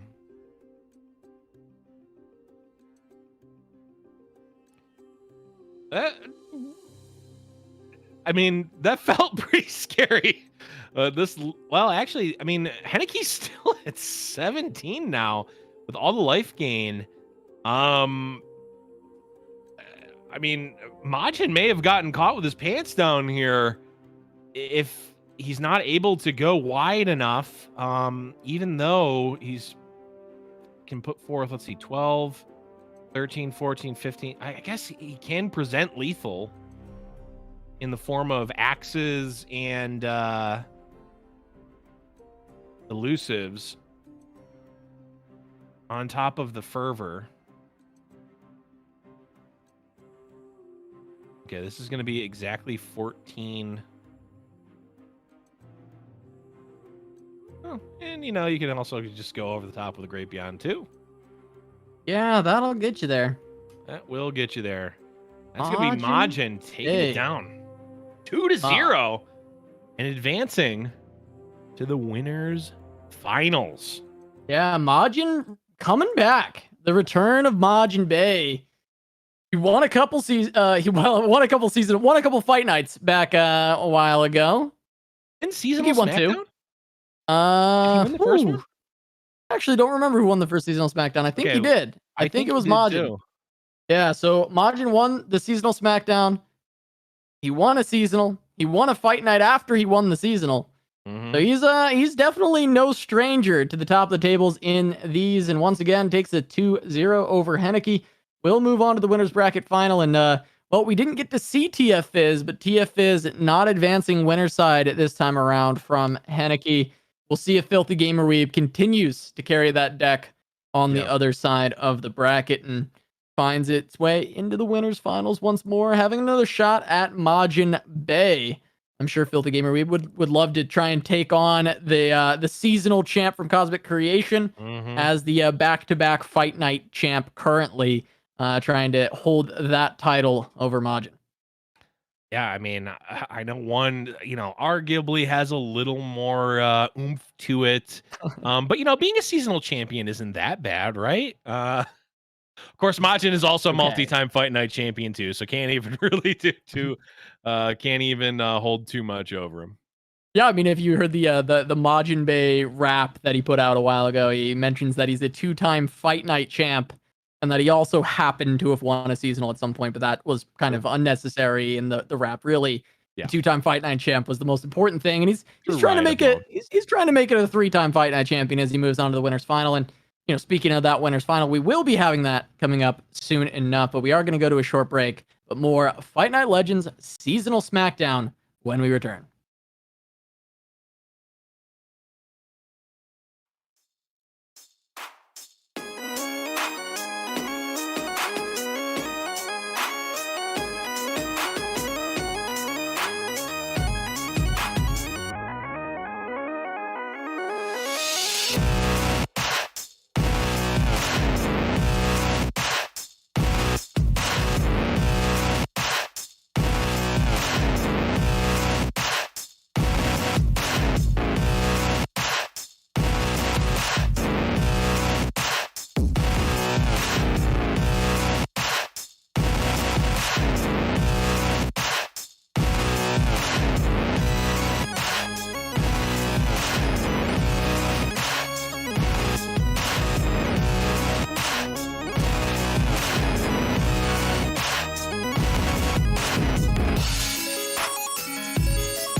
Welcome back to Giant Slayer's Fight Night Legends. We just saw the winners semifinal Majin Bay taking down Heni. We're going to be moving on to the winners final soon enough, Blevins. Why don't we take a look at the bracket, see how things have shaken out so far? Yeah, absolutely. We just saw Majin Bay win the I mean, it was a 2-0, but it felt a little bit closer, at least in some of the matches. To for Majin to advance 2-0 to the winner's side. Tenx versus FG Dubber still going on in game 3 right now. Unfortunately, Rigby and Zorg Dongu unable to make it. So Zorig, got second in the last fight Yeah. night. Doing the old 0-2 drop here in the seasonal Smackdown, unfortunately for him. Yeah, falling to Floppy Mudkip there in the losers bracket. And Rigby, the seasonal champion from Empires of the Ascended, the reigning seasonal champion, going to fall 0-2 this time around. And he had a fantastic fight night immediately after his seasonal win. He actually won that fight night. He's a fight night champion as well. Just having a rough go of it in this meta, maybe, or just in this specific fight night. But I'm sure we'll see Rigby bounce back once again. We might see him in another future fight night, or we'll see how he does in the upcoming seasonal. Yeah. It's for next week with the Swiss rounds, and that'll be really interesting to see how a lot of these players that have had previous seasonal success, if they're able to replicate it once more. But for now, we got fight night to see how they can strut their stuff. And so far, Majin Bay has been strutting on through the bracket, really popping off once again. Excited to see, especially with this, Diana Draven deck that, we weren't necessarily expecting to see today, but it is paid dividends. These Targon Noxus lists that are, playing for tempo. Both Heni and Majin doing really well with them so far. And, Heni falling to Majin. Maybe we'll see Heni make a loser's run. Maybe this is kind of the new sauce for this patch. Yeah, it definitely seems like it's in an interesting spot where it lines up and its sort of key turns are right before they're able to, before a lot of these meta decks are able to really win or get into an insurmountable position. They're able to play both offense and defense really well in the mid game and keep up. Yeah, absolutely. It sounds like we have a game 3 that is going to be replayed between Tenx and Filthy Gamer Weeb. I'm sure we'll have more updates onto the exact ruling why, but my assumption is that we had some kind of a bug in the game that has resulted in a replay, or it could have been a tie. That is another way that we could get a replay. So Tenx and Filthy Gamer Weeb are going to be going into their game 3. We'll try and get that shortly, but for now, take a look at their lineups, Blev, while we get things all sorted together. Filthy Gamer Weeb on Azir Aurelia and TF Fizz, and Tenx on Thresh Nasus and Ezreal Draven. So these have kind of been some of the staple decks of this meta, especially in fight nights. We see these a lot of the time. And what do you make of this matchup in general? I see the Thresh Nasus as a pretty decent stopper against the two lists that Filthy Gamer Weeb has, but how do you feel about the Ezreal Draven on top of that? Well, it should be, but also it should have been, last fight night when Filthy Gamer we played against Zorg Dongu in the finals. Absolutely. And also had to play against the Scargrounds deck, which also theoretically should be good against both matchups, and it just didn't matter. I believe, we're looking at Tenrix's deck here, relatively standard lineup, or relatively standard build of Thresh Nasus here. Only running one the box and no Withering Whales, which certainly is not teched directly into Azir Aurelia, which is not going to be helpful. This version of the build is going to be all right against Filthy Gamer Weeb, but it's not teched into their deck, which any sort of, not necessarily negatives, but not overwhelming pluses when going against Azir Aurelia and TF is kind of like a negative in and of itself. Yeah, it might be a liability, right? So I agree with you, right? We saw Zorg Dongu completely indexed into the Azir Aurelia matchup on his Thresh Nasus, and it worked. We saw it work. It didn't work in the final, but it worked up until then, right? We saw a lot of matchups where that Thresh Nasus actually came through with these tech cards, the box being, pivotal in one of their wins in the lower bracket where they took out an Aurelia and I believe a couple of blades and a couple sand soldiers all on one turn with the box. So it really can be huge. But because it's not teched into it, I don't imagine that tenx is going to have a fantastic time against Azirelia. And, you know, Draven Ezreal, another deck that we've seen find wins against it, but I wouldn't say consistently finds wins against Azirelia. Sure. Yeah, and also with Filthy Gamerweeb's version of the deck, I mean, we have we have more of the elusives. We've got the full 3 Green Glade Duo, which is standard, but we also have the Navori Conspirator. It doesn't have a lot of those. It doesn't really have any of that sort of more expensive late game outside of the Blossoming Blade, and it's running the full 3 Homecomings, which can be very, very good against what Thresh Nasus is doing, whether it's to stop a Nasus altogether, whether it's to get a big tempo turn on, their Thresh or something, or just to stop an Atrocity from going off. It's all, it's almost always quite good against the deck in general. And Filthy Gamerweeb's running the full 3. Yeah, FGW really on the all killer no filler version of the deck, right? Just always indexing into that damage, those elusives, just trying to go for the face, go for the throat, and not having the more I guess Build-A-Bear Workshop version of the list where you're trying to set up all your pieces onto the board and then go from there with these big Sand Soldier attacks. Yep, absolutely. I really like Filthy Gamerweeb's version. It's very much like it's just streamlined. And even their TF Fizz is quite streamlined. I don't think that they've changed it in the 3 weeks that we've had them on Fight Night. Not at all. I think it's been card for card, and it's all 3 ofs except for 1 Mind Meld for TF Fizz. Yep. Like, it has not changed. It's just been like this for the past 3 weeks, and it has worked all 3 weeks. Yep. And we'll see if it works once again, right? So Filthy Gamerweeb going into game number 3 against tenx, going to be playing that patented TF Fizz going up against Draven Ezreal. This is a matchup that can go either way, but, TF Fizz sometimes just does TF Fizz things, and Draven Ezreal can't keep up. They don't have nearly as much card draw. No deck does, but they can also run into a lot of issues with card draw in the past with Draven Ezreal if you don't hit your rummages to use on some axes. You can find yourself in a lot of trouble trying to utilize your resources to stop the onslaught of things getting played by Filthy Gamerweeb. Yep, absolutely. And Filthy Gamerweeb using the iterative improvement on it to the Ballistic Bot, which we saw Heni do as well. Obviously, really valuing the card in this matchup, but tenx able to come through and put on a decent amount of pressure here, threatening at minimum 7 on the open attack.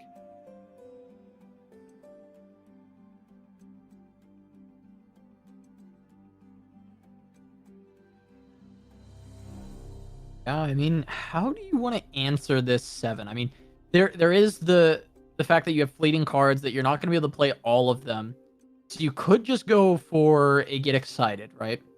I think Get Excited on Draven makes a lot of sense to me. It is going to be a stun on the Ballistic Bot, so I don't know if you wanted to block with the Ballistic Bot in general, but now the attack is even more threatening, and we are just going to... That's a snap gold card. That is just like, all right, I know exactly what I want to do. Both my fleeting cards are going to go away because of this this gold card. There's not going to be any way to play these, but there could be a sacrifice of Fizz into... Arachnoid Sentry, and then you can just replay it. Yeah, I think this is pretty fantastic from Filthy Gamerweeb. You take kind of the minimum damage. You still conserve this burn that you've got in your hand, and you get to play some of your fleeting cards. You don't get to play all of them, but I think this works out okay. This is definitely maybe the best case that you can get off of that exchange. It was definitely a hard situation to be in. Yeah, I think even though it's technically negative mana trade, having the Twisted Fate get Culling Struck feels pretty good because it's development that tenx isn't able to do. And now with the double Get Excited and now with the draw of the Mystic Shot, it might just be we're going upstairs. We're gonna push 5 more here with the Ignition, turning on Fizz. That's going to put him to 10, and there's 8 in hand. with one being generated over the next 2 turns. Like, the win condition is in sight right now, right? Like, not much more needs to be done. In fact, almost nothing needs to be done right now in order to close this out. Yeah, I think Filthy Gamer Weeb smells the blood in the water. Gonna go for this 5 damage play that you talked about, just ignition into the attack with the double elusive. You've got 8 in hand, and you're gonna continue to just generate that damage from the ignition each turn. All you have to do from this point forward is keep your ballistic bot alive and keep your own Nexus alive, and you'll actually just win if these attacks go through. You'll win in 2 turns. Yeah. So it's just about surviving for 2 more turns, and that shouldn't be that hard. You've got 14. You've got some things on board. Yeah. If this attack hits, all of a sudden Filthy Gamer Weeb just goes, okay, chump block with Fizz, chump block with Zap, and everything else gets pointed upstairs, and almost nothing that tenx does is relevant whatsoever.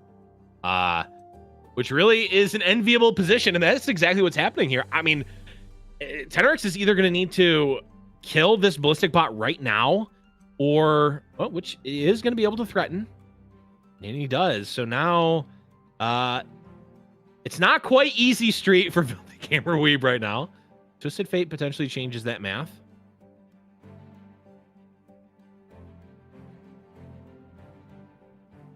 Yeah. I mean, we still have 10 with Fizz. Yeah, TF gives 1 more with the red card, but that's only if the Fizz doesn't just get in for the 2. Right. Yeah, the one from TF doesn't really change the math. I think if Twisted Fate came down, it would probably be a blue card if I had to guess. But honestly, Twisted Fate is pick a card fodder right now. Yep, yeah. There he goes. That's exactly what's going to happen. There he goes. Now it's, I mean, what are you going to do? tenx would need 4 instances to kill Fizz here, right? Like, would need like 3 Mystic shots and a Static Shock or something like that. Like, that's not gonna happen. Like, this is just over. Yeah, it should be done. I mean, this is a Fizz coming in for 2 with 9 mana backing him up. Right. I guess technically you can't cast both Get Exciteds and the Mystic Shot right now, so right. The game ends next turn. Right. At fast speed. Right. There's an Ezreal, but the damage is done. Yeah. Could maybe be scary if you know, it was even reasonable to level up Ezreal, which it's obviously not, because the only targetable unit is Fizz. And good luck trying. Good luck getting that to happen. Yeah, pretty hard to target a Fizz. Now, if... Okay, this is going to put Filthy Gamer Weeb to 10. If tenx attacks, I feel like the... If tenx attacks, I feel like Filthy Gamer Weeb has to fire off. And if tenx has 10 burn in hand, do they even have that much in deck? Let's see. They have the full suite of Mystic Shots and the full suite of Get Excited. So theoretically, yeah, tenx could have it. Because the onus is on Filthy Gamer Weeb to fire off first. Right. So you are right. If tenx has 10 points of burn in hand, tenx can still take this. We've seen crazier things before. Right. The cards are on the table. It's up to tenx. Does he have it? 2 Get Exciteds and 2 Mystic Shots. Could be 3 Get Exciteds and a Mystic Shot. And he still has enough mana. Gonna be 2 more looks. Okay, there's 2 spells. It's gonna need to be more than that. Yeah, he needs 4 casts. Right. Okay, puts him back. Maybe just giving him the sweat. That's the GG. Filthy Gamer Weeb continuing the reign of terror through Fight Nights, as he's gonna move on to the winners finals versus Majin Bay. Yeah, Filthy Gamer Weeb once again in the winners final, one more step away from being in their 4th grand final in a row. Yeah. All of which with TF Fizz in the lineup. Yep. Majin just took down a TF Fizz lineup, but never played against TF Fizz, so I'm not sure how well he's going to fare against this list. And the other one's a Zero Aurelia, which, looking at Majin's lineup, he's not necessarily good against a Zero Aurelia. He's running his own Zero Aurelia. He's running this Draven Diana list, which I don't know the matchup tables for, so I'm not going to claim to.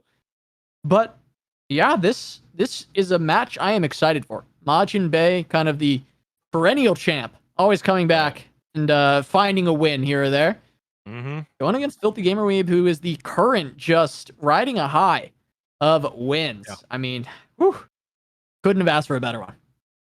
And this is definitely a hype winners finals, to say the least. But what I will say about the Draven Zoe is that one of two things I think has to be true. Either the deck is positioned well against Azure Aurelia, or it's been built for a lineup that auto bans it, and I don't know which is which, and they're almost polar opposites. So it's almost completely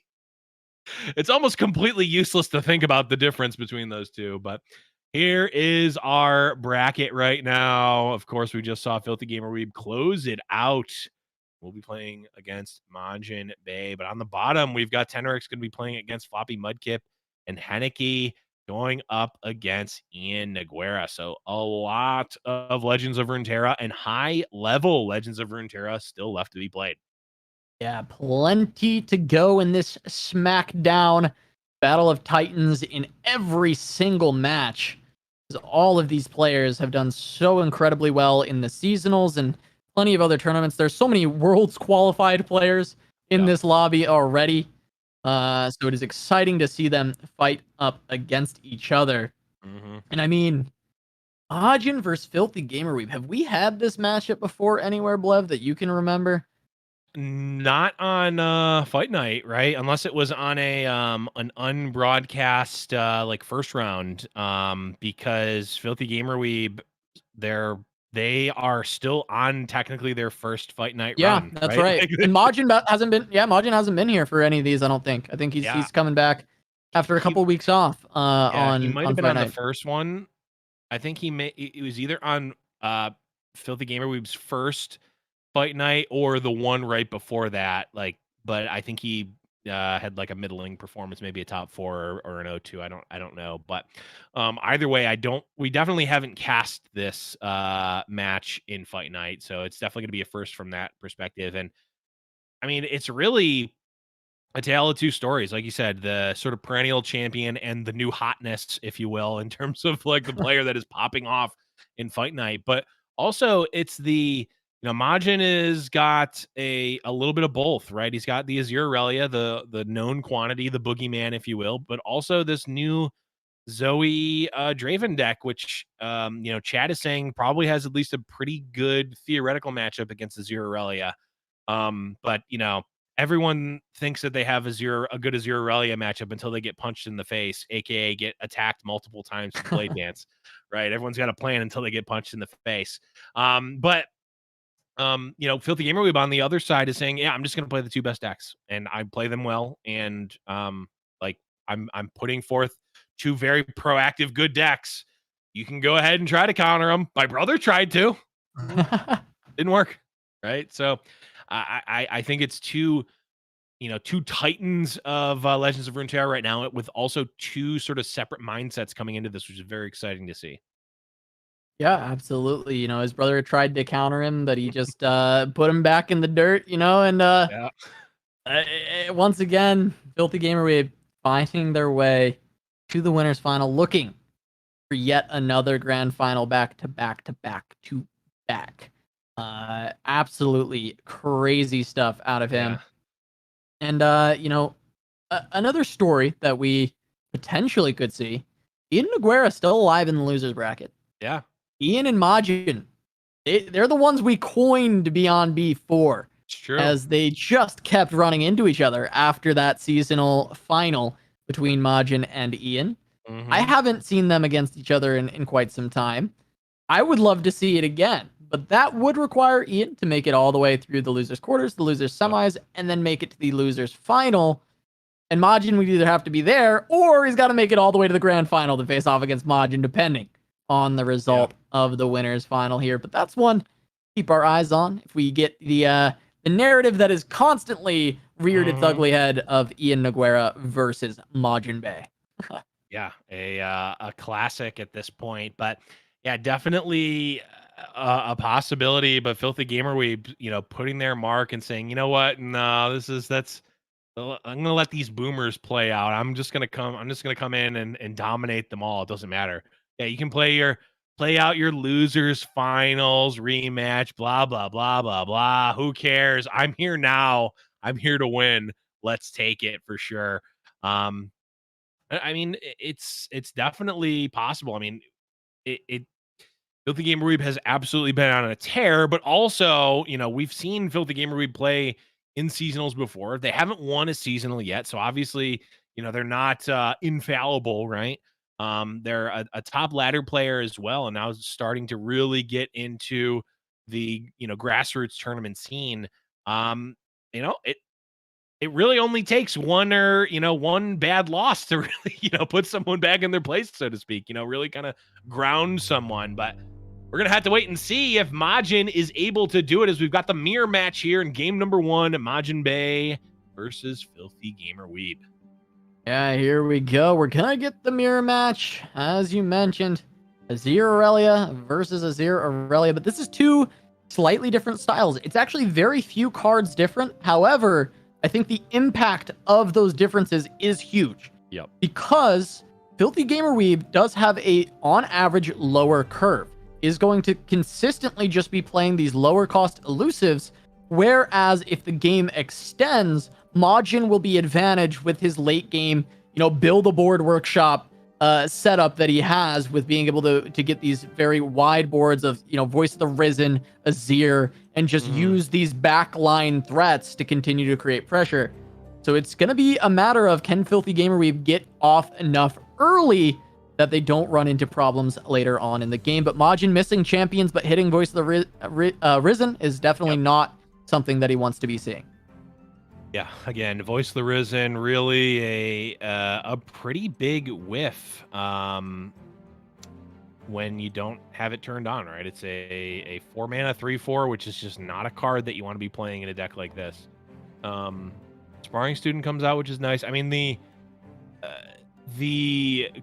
Emperor's Deus is quite strong and is going to allow Majin to get a good amount of value here, but it might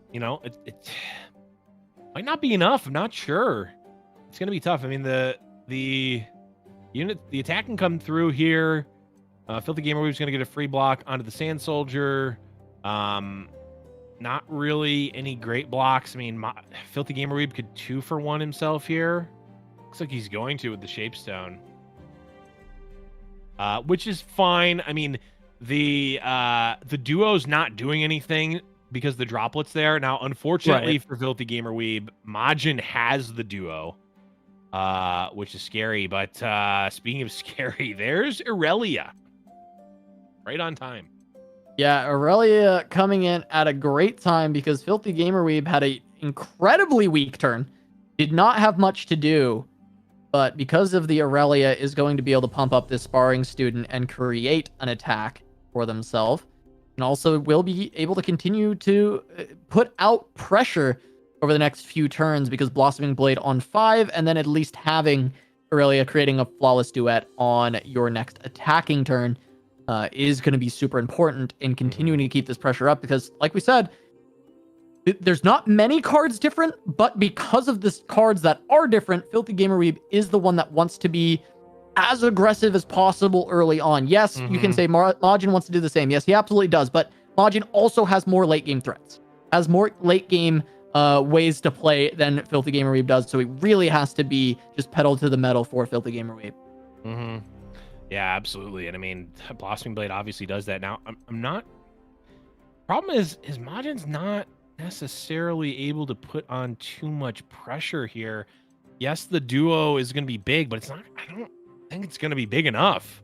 And yeah, Filthy Gamerweeb is just gonna leave up homecoming mana here. It's potentially gonna be devastating for Majin, as being at 6 is not where you want to be. This is only gonna put through 3. Puts Filthy Gamerweeb down to 10, and yes, Majin has refill and is gonna be able to blade dance, but the Gamerweeb is just going wide here, and even now has a duo to block Majin's duo. Yeah, it looks like block here. Filthy Gamerweeb is just trying to go for the Aurelia level up and try and get as many triggers for the sparring student as possible on this turn, right? So we saw going with the Blossoming Blade instead of going for anything with the duo. There, of course, is the droplet still. So really, the duo is just more so a defensive option for Filthy Gamerweeb than anything. Yeah, and this is big, actually, because now the student is no longer, it's no longer there, right? And this is not going to level up Aurelia. Majin gets another free block here. Filthy Gamerweeb is going to be able to attack, which will level up Aurelia, but Majin can just block. And yes, it's not great, but Majin gets to play duo, and I'm wondering what open attack looks like.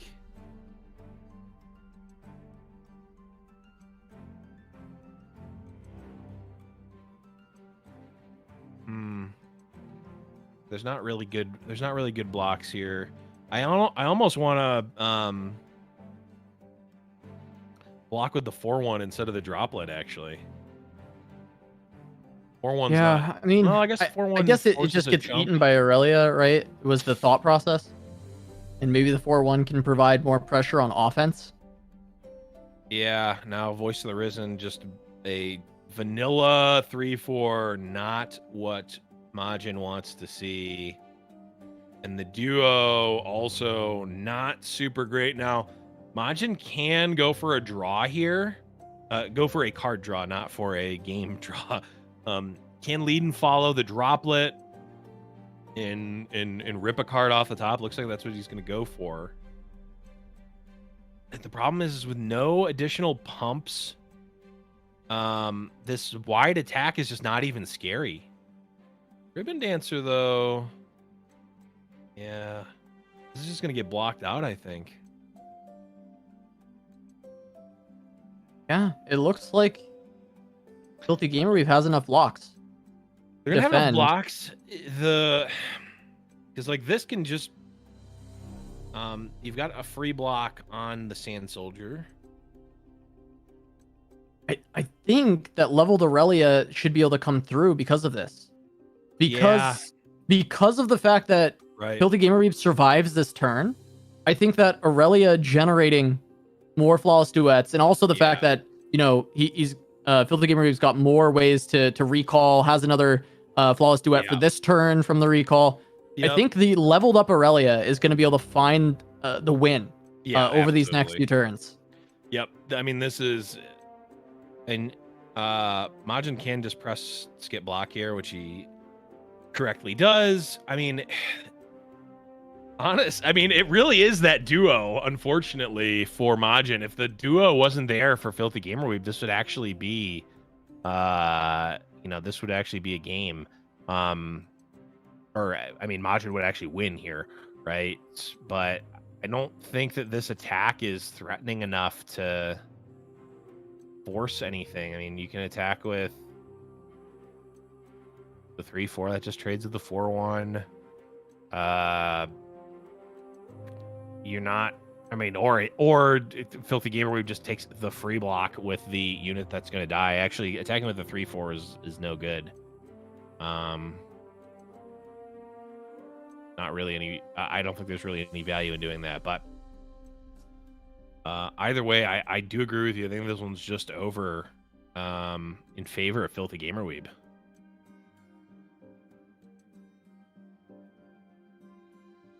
Yeah, it seems to be so. Gets the block on the duo. Still has the Aurelia. Flawless Duet will be created. There are blocks for the Flawless Duet. Blade Surge will swap in. Azir, I think, completely seals the deal. Yeah. Because that's going to give additional targets to be able to swap to. And you could just set up some kind of Shurima shuffle with the multiple attacks. And yeah. Majin sees it. He's going to surrender. And that's going to be game one going to Filthy Gamer. We 1 game away from making it to yet another grand finals. Now here's the question, Casa, because seasonal Smackdown is it will still qualify you for the next fight night, but it's outside of the normal run of fight night. If Filthy Gamer makes it to the finals, does he get a banked invite, like double invite? Yeah, I'm not sure. We'll figure it out. He takes up 2 spots. He gets to play 4 decks. He gets a double queue. It's unprecedented, Blev. It's unprecedented. It's true. We'll have to figure something out. Yeah. Either way, Filthy Gamer Weeb with the patented TF against the boogeyman themselves, Azir Aurelia. And oh, there's those champions that Majin was looking for last game. And you take a look at that mirror match last game, and a couple things, jump out. Obviously, Filthy Gamer Weeb drew a champion where Majin didn't. But also, Majin had to cast a 4-mana 3/4, and it was a very close game. So, yeah, those slight differences in card selection really making a difference, at least in that game specifically.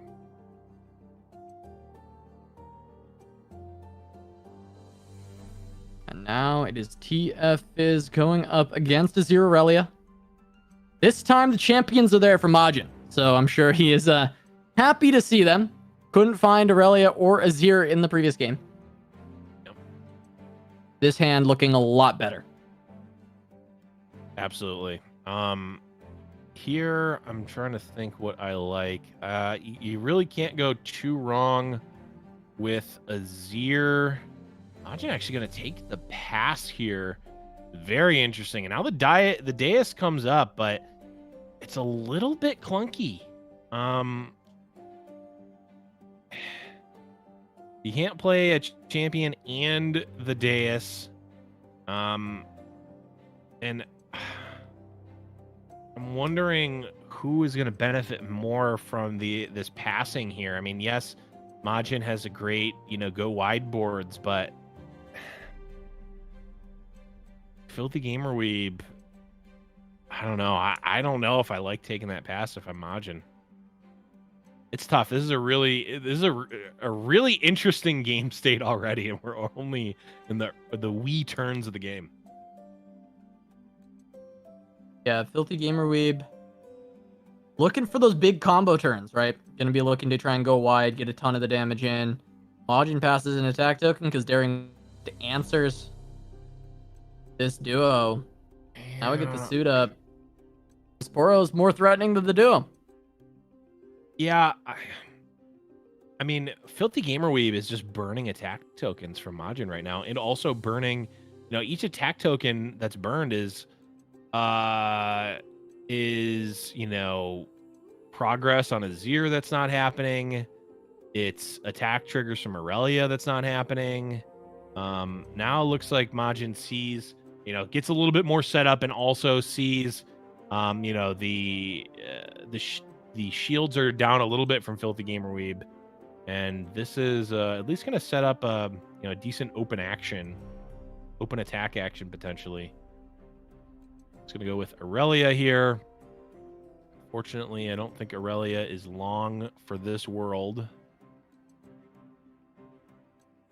Yeah, likely a quick Mystic onto the Aurelia, but she does give the Flawless Duet, so we'll be pumping up the Sparring Student and the duo quite a bit. Also going to level Azir with this Flawless Duet.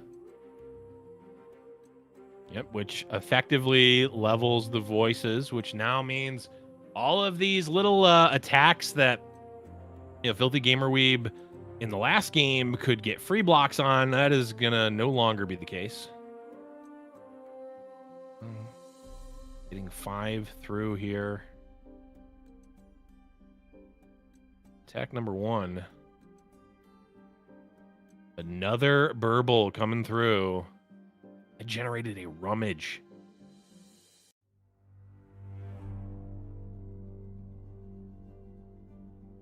And what are we? We're looking close to favored to finding the one of Mind Meld with this many rummages and draws right now. I mean, not actually, but it feels like it.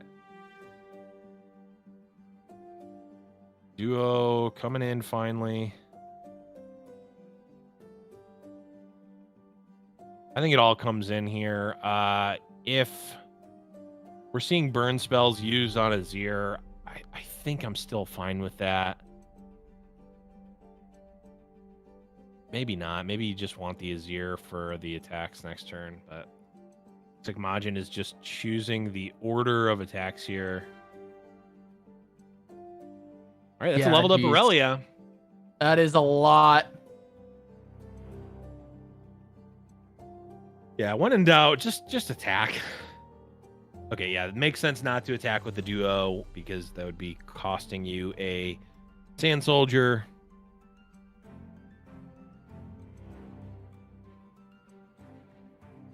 Two blocks coming in. You have to prevent the swap from killing you.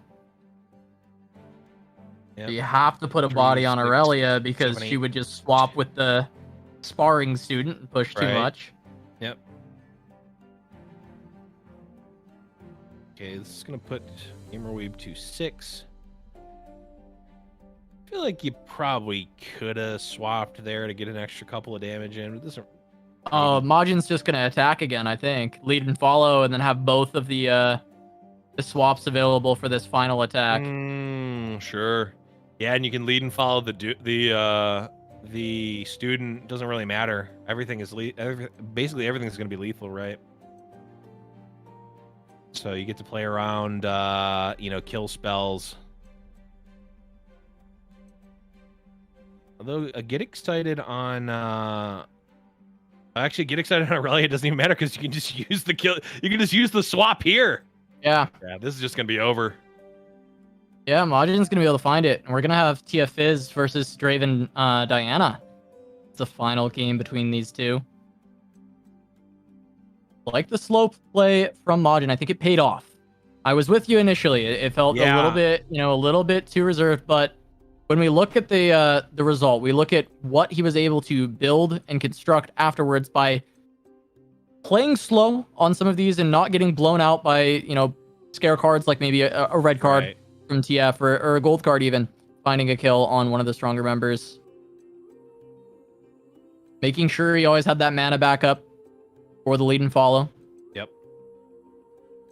Just being able to construct a wide board, and then once he has enough mana, turn 6, just play a million attacks. Finds the victory. Yep. That's going to be it. Majin taking down the Filthy Gamerweeb TF Fizz, which has been almost untouchable in Fight Night for the past 3 weeks. Now it's going to come down to this weirdo brew. I don't even know what to call it. The double D, the Draven Diana, or no, he's playing the Draven Diana. Playing, the double D, the Draven Diana. The Zoe was Henneke. Henneke, right. So we'll see. I mean, this is this has got to be pretty close to the experiment, right? The final test of the experiment is does this deck cut the mustard? Can you actually play against a top deck with a top player playing it? Yeah. Majin. Actually, this hand seems reasonable. It is a little bit. I wonder what cards you really want. Like, I'm trying to think about what cards I would exactly want in this matchup. I feel like Goat is always fine. I feel like I never have a problem with Goat. I feel like I'm okay if I draw Goat. Sure. Draven, you want to have on 3. That's just anytime you play Draven in a deck, I imagine you just want to have it on 3. Right. So he's got it. What are the other big cards here, though? I mean, Calling Strike for the TF. Sure. I feel like you want 1. Diana, I think, can help control the board. Diana's good. Too. Can kill the Fizz, right? Diana can just kill the Fizz. Yep. Scorched Earth is pretty useless in this matchup, so this makes a lot of sense. Yep. To try and start getting your Draven to level up and to enable the Nightfall on your Crescent Guardian. I like this. Yeah. Let's bring on the beatdown. You can't really take any time off with this deck, right? Especially against a deck like TF is. Twisted Fate, though, gonna say, you know what? You are gonna take some time off. You don't have a choice. Yep. With Gamer Weeb using life as a resource here, and just let that go through. Now, the nightmare that is Twisted Fate level up is at least potentially looming. Problem is, Majin Bay does not have good answers to Twisted Fate, period. So, Filthy Gamer Weeb is in no real hurry to level up this Twisted Fate. It's just gonna happen.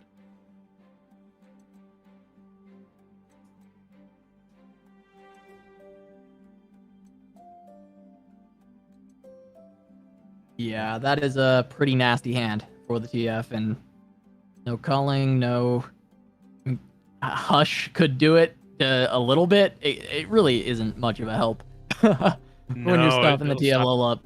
It'll stop at one turn. Yeah. Yeah, and Majin kind of sees it. I think he has a good idea that this TF is gonna level. I think he's like, yeah. Well, unless, but at burst speed, I think, are we at 7? Are we at 7 or 9? I think we are at least 7. I think we're at 7. I think that's the level up. Yep, it sure is. We can kill, though. We can kill it. Right. So you can deal with this TF. Now, unfortunately for Majin, was that an additional TF that was just drawn on this turn? I think that's the TF's pick a card. I could be off. There was one that was used as a pick a card last turn. So okay, so that might be where my brain is at. Yeah, there was one drawn, but it was used last turn as a pick a card. I don't know if this new pick a card is a Twisted Fate or not. I keep trying to read it. I'm not getting it in time. Yeah. The zoomer reflexes of Filthy Gamer Weeb are too much for us. All right, but the Mystic plus the red card coming through. Yep. Could use the Fervor. I feel like could alternatively level the Draven, but he will then die to gold card. I don't know. I don't like the Draven level, I would just rather have the second Draven at this point. Yeah, I agree. I don't like that play. I'm just saying you could do it. True. I do think that we want to fervor this Twisted Fate, though, because like you're just going to get nickel and dimed forever. Like, you're just never beating the leveled up Twisted Fate when a opponent has so many cards. It is a second one there, if we just saw on the eye. Yeah. Well, I mean, Majin doing what's necessary, but boy, is it not going to feel good when that second Twisted Fate comes down. There's a suit up to potentially even the Twisted. There it is. Majin, yeah. I mean, the gym helper look into the camera. Oh God. What are you gonna do? And we could. Okay, we can fangs into get a. Oh no, we already have a celestial. We could star shaping into cosmic rays. That's that countered is by an interesting card. Is countered. At least saves the TF with the suit up though. Right. Just kind of crazy to think from a lore standpoint where it's like, okay, this gigantic solar flare is coming to destroy all of the Earth. And it's like, nope, I've got a robot arm, so I'm good. Yeah. I mean, one robot arm is plenty to deal with that, I think. That's true. He just TF with the robot arm, just, Gandalfing, saying, "You shall not pass." It's the power of Piltover innovation, Blev. You just gotta... True. Gotta see their robotics. Get the suit up. Survive solar flares. Is it Piltover or is that more of a Zon? That's Piltover. That one's Piltover for sure. It's kind of like a Vi thing, I think. Oh, right. Yeah.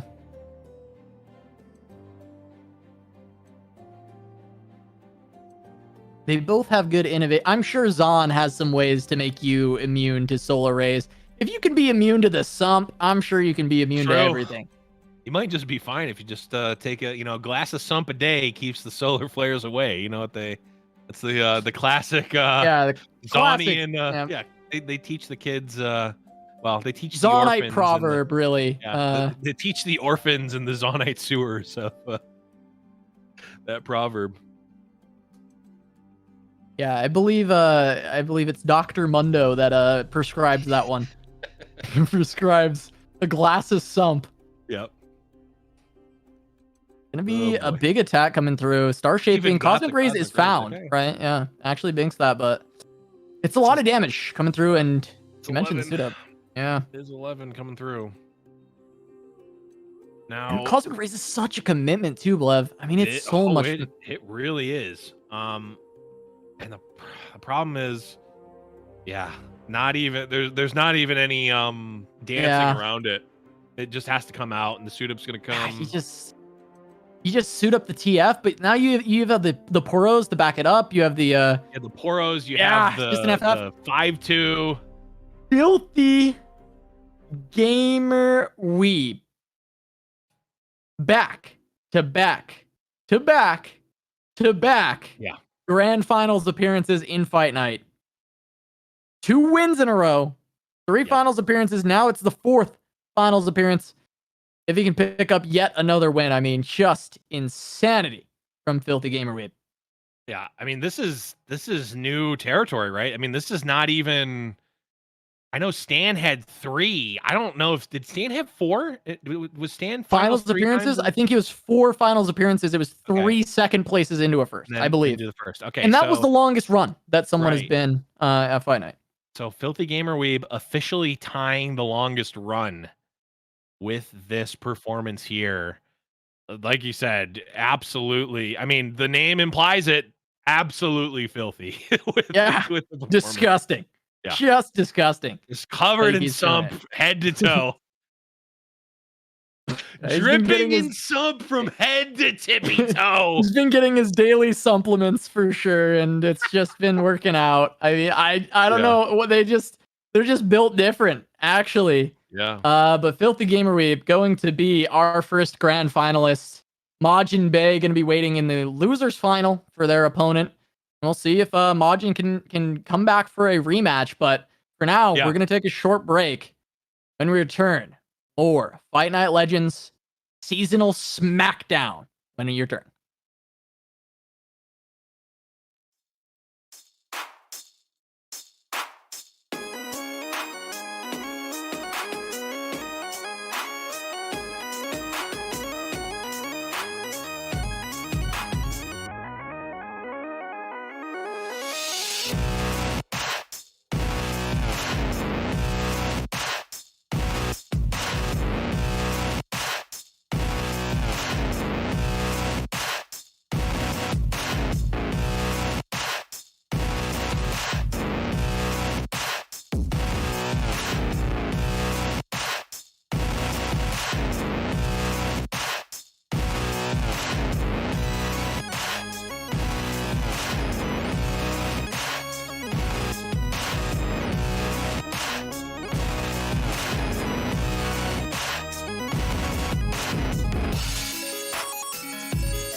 Welcome back to Giant Slayer's Fight Night Legends Seasonal Smackdown.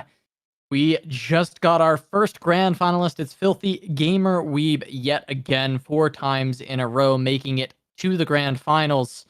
And now we have to figure out who their opponent will be. Floppy, Mudkip, and Ian Noguera have advanced through the losers bracket to the losers semifinal. And this is the first step in our journey to find out who will be the second grand finalist. This is a matchup that is incredibly exciting. Both of these players have top 4 to seasonal. In fact, Ian has top 2 to a seasonal in Cosmic Creation, falling to Majin Bay. And the storyline of Ian versus Majin is still potentially in the cards if Ian can take down Floppy Mudkip here. But the lineups, different than what we've seen a lot of today, Blev. And I'm curious to get your thoughts straight away. It's going to be Freljord Shurima Overwhelm and Draven Ezreal for Ian, and Thresh Nasus and Draven Ezreal for Floppy Mudkip. Yeah, I think obviously you can Draven Ezreal sort of speaks for itself, but this is really the outlier here. The Renekton, Sivir, Sejuani, Freljord, Overwhelm. This is a deck that our loyal admin and tournament organizer Croc has said is quote garbage many times, and it's always stuck around, right? I mean, we saw it, I think, over the last couple of weeks has really risen in popularity, and maybe this past week and the week before has really sort of died down a bit, but I've never really been on the bandwagon of this deck. It's always felt lackluster to me. It does definitely have very strong plays it can make. Obviously, Battle Fury plays can really get you. But we're at the point now where it's just been on everyone's radar for so long. Everyone knows, like, okay, you're setting up for these Battle Fury turns, and if you know that it's coming, it's much less devastating, right? You're rarely able to put forth these scenarios where you can trick your opponent into not playing around it while also putting forth enough pressure. It's very hard to do, and especially at this level, it's just not, you're not able to do that consistently enough. And I think that's where a lot of the power comes from in that deck. But Blevins, 14-8 Spell Shield Overwhelm. I have from the very beginning said that the most overrated card in the whole set is Ruin Runner, and I think it's really sort of lived up to my expectations. It is slightly better than I gave it credit for, but not by much. It is a card that I think still gets played a bit more than it should. It's like I always default back to Magic when I'm trying to get an initial evaluation of a card, and a 5-mana 6/4 trample, effectively hexproof. That's a common that would not make a lot of my like limited or draft decks. Like I'm not super happy to play that card. Yes, it is obviously better in Legends of Runeterra, and it's better in a deck that plays around it, but I'm not impressed by Ruin Runner. It's very committal. It can be a very tempo negative card. Like especially with the existence of Merciless Hunter, it's like I'll block, right? Like I don't know. So I really don't like the deck. It's the type of deck that I believe and we've definitely seen get 2-0'd before. It is a deck that has that capacity to just 2-0 itself. It is good to know that Ian is absolutely going to win this series now. And if you're going to do the bets in chat, you should put a lot onto Ian. Yeah. Because Blev just spent all this time talking about how bad Overwhelm is. And so it is certainly going to win the first game that it plays immediately. It's going to just have some nut draw. Ruin Runner is going to come up big. Ruin Runner, Battle Fury, just unstoppable. It's just going to win. That's generally how these things go when Blev and I take some time talking about something or trying to hammer home a point. A lot of times the opposite tends to come true, but it is going to start out with Ian playing Overwhelm. So we will see if it works out how Blev said it or how the opposite of what Blev said. But That just tends to be the way things go around here. And this is a good starting hand, Omen Hawk and Ruthless Raider being available. Troll Chant can have a lot of value against Draven Ezreal, just having that additional HP, but looks like Ian considering that I'm curving out 1 and 2. Maybe just look for a 3 and a 4 and just keep the pressure. And there's a Merciless Hunter. Yep. Yeah, I don't. I'm happy to like come by a Troll Chant at some point, but not. It's not something I'm actively trying to keep. Like, I'm not unhappy to have it, but I'm not looking for it either. So I like the pitch from Ian. He's going to be opening up with a relatively aggressive draw. I mean, this deck doesn't really, it's not aggressive in the same sense that like a burn deck is. It's just applying like very tall threats consistently. And that's what he's going to be looking to do.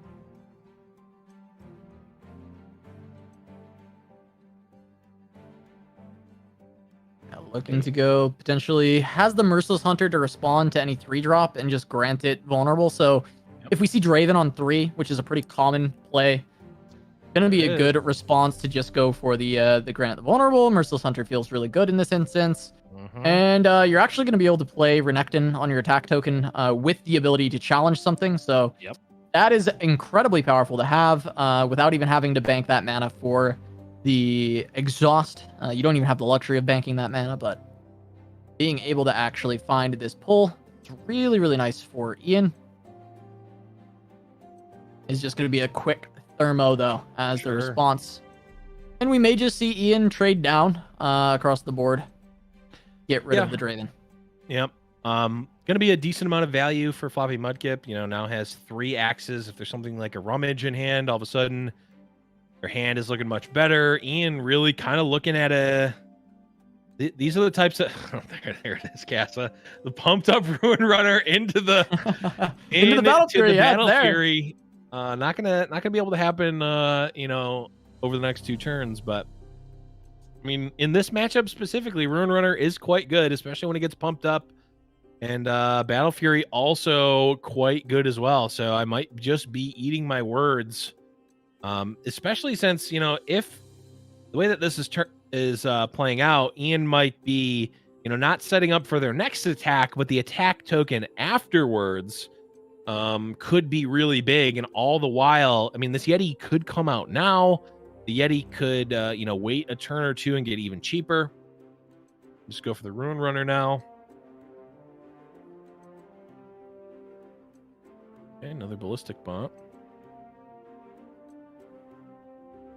And in conjunction with Exhaust could be quite nice here for the Ruin Runner. Got 6 mana. So regardless of if mana is banked or not, next attack token, there will be mana for Battle Fury, which is quite nice. And I think the cleanest way for Mudkip to deal with this, I mean, obviously would be like a Mystic Shot into a Thermo Beam would technically work right now. But it's going to require multiple cards, obviously, because of the Spell Shield. And that's, I mean, Mudkip has the hand to do it, but are they going to have enough time to be able to effectively do it? Especially since a 4-mana 6/6 Overwhelm, I believe, is going to be coming down here.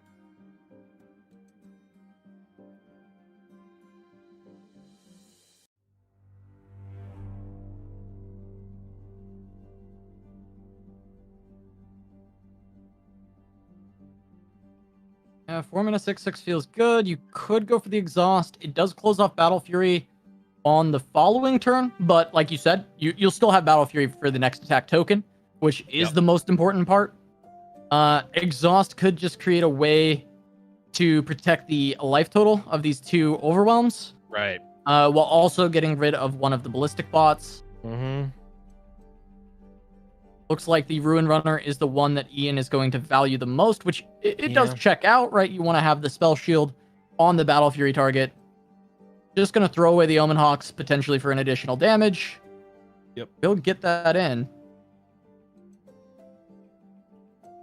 Yeah, I don't know how much value the Omen Hawks are going to have on the following turns. Basically, the same attack is going to happen with the potential for there to be more units on the side of Mudkip. Now, this trade is just going to come out for the Yeti, which is, not the worst for Ian. Oh, and the axes. Yes, the axes turn on the ballistic bot. Yeah. With augment. I always forget that. Okay, Rockhopper potentially can set up a nice attack. This Ezreal is actually huge because it's gonna proc the spell shield on the Rune Runner. So now There's the flock. Lev, this is just dead. And then there's no aggression. Or a flock or even Scorched Earth, just regardless of the Battle Fury. I mean, the Scorched Earth can come out after. Could even be a Tri-Beam. I haven't really been counting the recosts that have been played. Draven, Ezreal, I don't know if there's and Sump Dredger, so potentially 4, maybe 5. So it could be strong enough if it's been in hand all game. Yeah.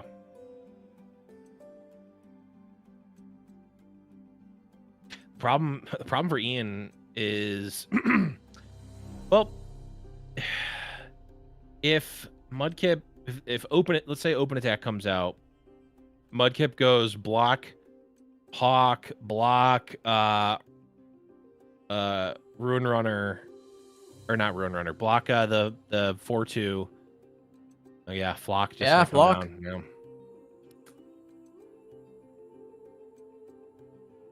We're not gonna have Sivir plus Battle Fury mana. It's gonna be one off. We are gonna have Sivir plus Renekton mana though. That's not bad. Sivir getting close to leveling up. 14 more damage. This attack with both of the champions on board will get her to level up. Mm-hmm.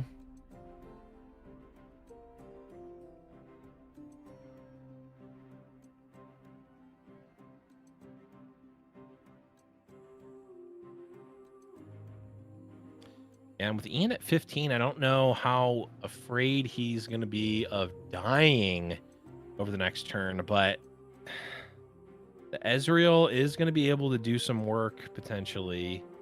And I guess it's really going to just depend how much damage is Ian actually going to be able to get through.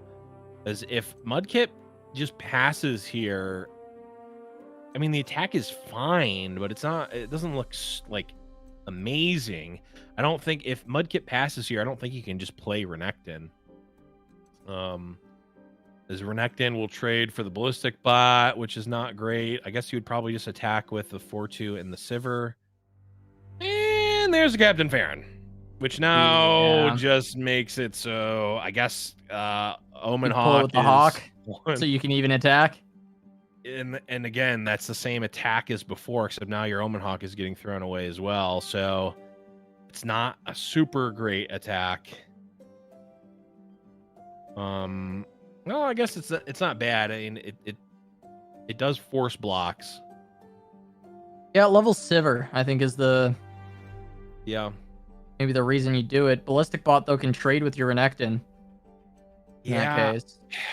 And like Sivir plus Battle Fury is cool, but Sivir does not have Overwhelm. And if Renekton trades for a ballistic bot, nothing is going to have Overwhelm.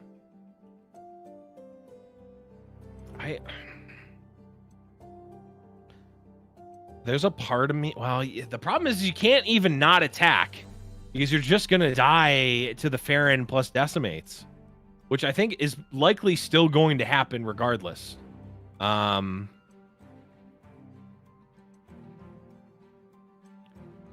the blocks are forced, which is nice.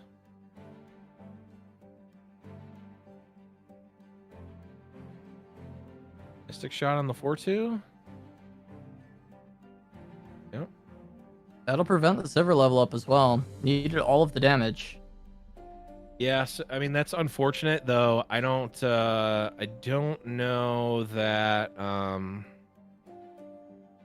And the silver level up is not super.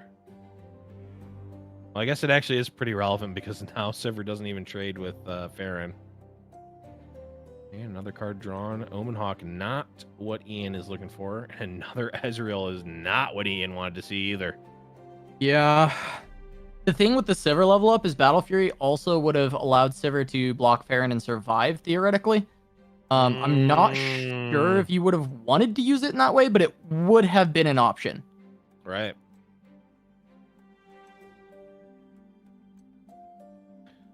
Now, I wonder if attacks come through, it's going to be 8, 9, plus 4 is not 14.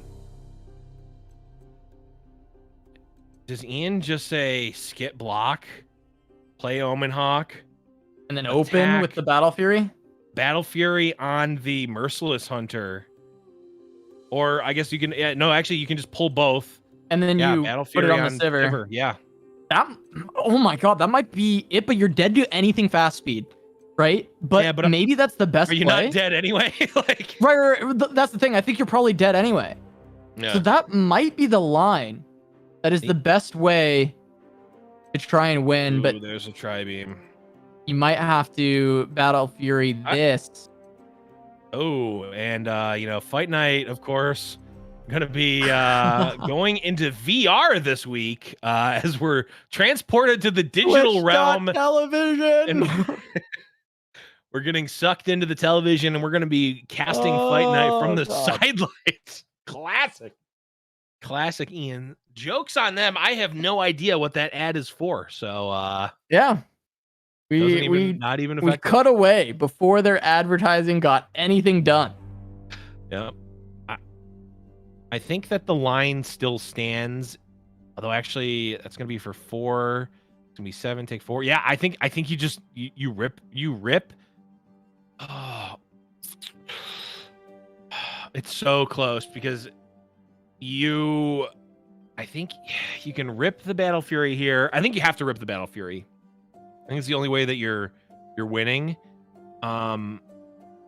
Oh right, there's also a unit being created, and Ezreal levels up. I mean, it's just not gonna matter.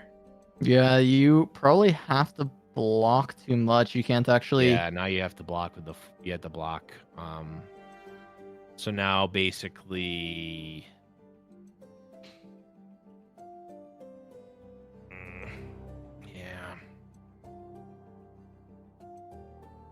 Omen Hawk versus Ezreal. I wonder, let's see, 8, 9, 10, 14. Yeah, you're just dead. If you just block. Yeah, Ian's trying to figure out how he wins from this point.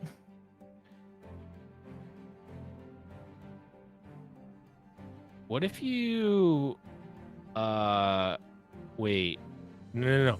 Swap the blocks. Leave Sivir. Swap Sivir and the Hunter. Block like that. And then oh no, but the 4/3 is still alive. Ugh. No. I was gonna say you can just open attack and maybe kill if they don't have a way to block a fearsome, but they already do. Yeah, I'm not sure if there's a way to win. I think keeping Sivir alive is probably the closest line here, or probably the best line. Decimate just ends now. Exhaust doesn't do anything. Yeah, Ian just gonna let it happen. That's gonna be Floppy Mudkip taking game number 1 in our losers semis. Yeah, game 1 down for Floppy Mudkip, but now it's Thresh Nasus as the deck.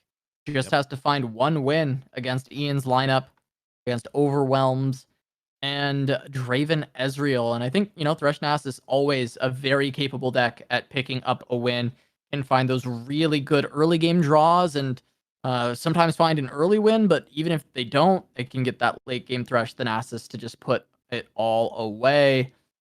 I'm not sure if Overwhelms is going to be able to do it. Maybe Blevins actually going to come through completely, be correct about this deck just getting O2'd a lot. Yeah, I mean, I'm just not. I just have never been sold on Rune Runner.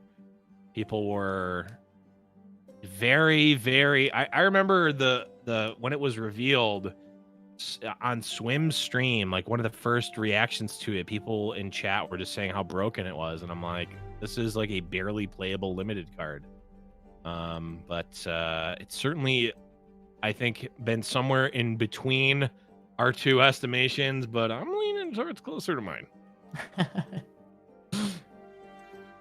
Absolutely, it does seem that way so far. The block is full for Ian, but you never love to have to just throw away your Ruthless Hunter or your Ruthless Raider.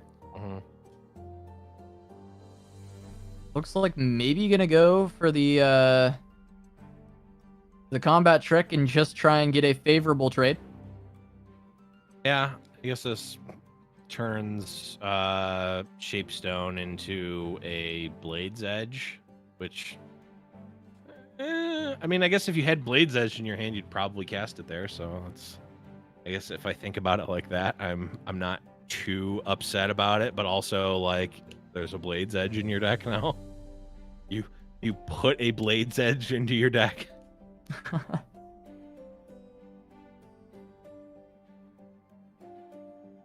All right, well, Rockhopper, the only play available to Ian. Gonna go for it. No swing. Doesn't want to trade away this Hunter just yet. For this Ruthless Raider, I mean. Yep. Ruthless Raider can get a lot of value with the Troll Chant by having Tough, so... True. Suppose that is the angle that Ian is looking to play around. Yeah, I think... yeah, Troll Chant, this can be a big Troll Chant turn, and if needed, a Troll Chant plus Shapestone turn, potentially. We're going to be granting something vulnerable, though there's a lot of things that Ian or that Mudkip does not care if they're vulnerable. I mean, Dune Keeper is just a hard counter to Rockhopper's ability.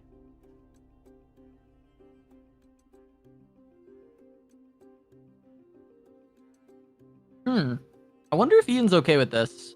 He's kind of curving out, though. Like, you have a Runectin into Rune Runner into Alpha Wild Claw, so you don't love passing, but you also have some good combat tricks. So banking the mana isn't too terrible. Yep. Going to Rune Runner turn, being able to play Troll Chant and Shapestone. Yeah, I'd much rather... I'd like the play for me, and now if anything gets developed, yep, it can now be pulled. So now you can pull... You can... Rockhopper... Well... Oh, because we're going to set up...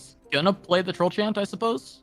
I guess. I don't know. Yeah, I like this much better. I don't want to pop the Troll Chant if I don't have to. Yeah, I'd rather wait for these blocks to get committed and then play the Troll Chant to just, like, make the trades better if you want to use it this turn. Right? Yeah. I'd rather just, like, okay, goodbye Rockhopper.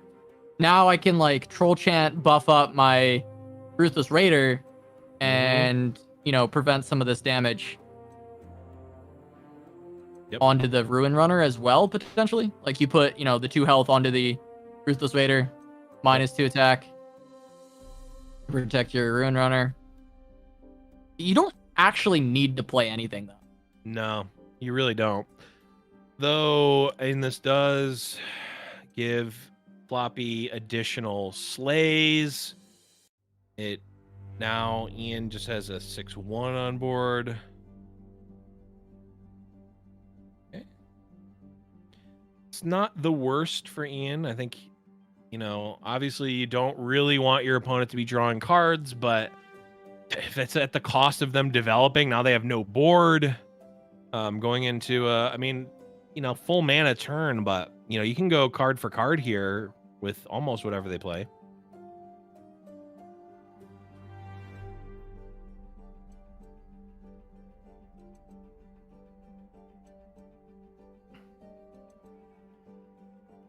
All right, I like the Rockhopper.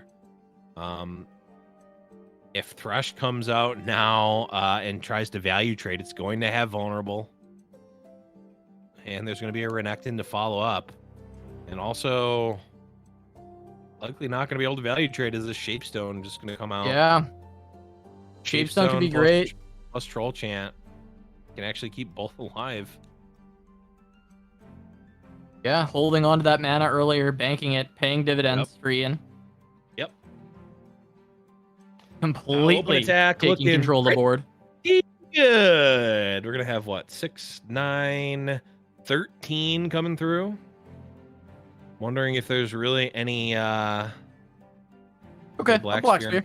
Okay, so But could just develop the Wild Claw. Yeah, I was gonna say now developing looks much nicer. I don't believe that Mudkip is running. No, they're not running Ruination. Also, not enough mana for Ruination, even if he was.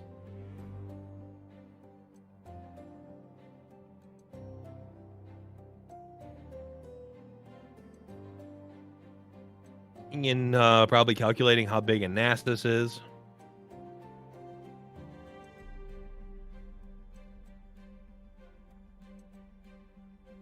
I guess we'll see if Mudkip has it.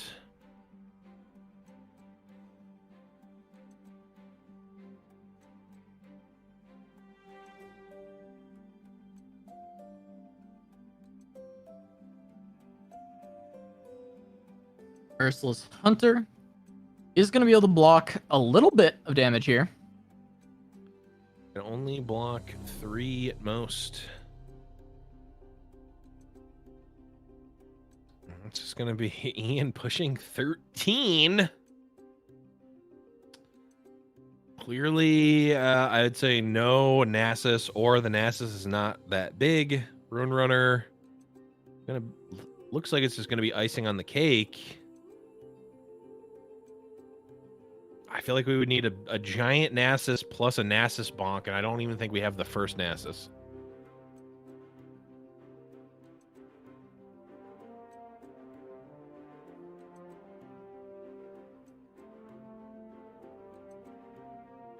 Yeah, and I mean, enough mana to develop both of these overwhelms and hold up enough for Troll Chant. Continue to play this board, only needing to be able to push 2 damage through. Spirit Leech gonna get a lot of draws, but it's just a little too costly on the mana. I don't know that Mudkip's gonna actually be able to find anything meaningful off that. A chump blocker, all of these have high attack value, but not high toughness, and you're against overwhelms, so not really helpful.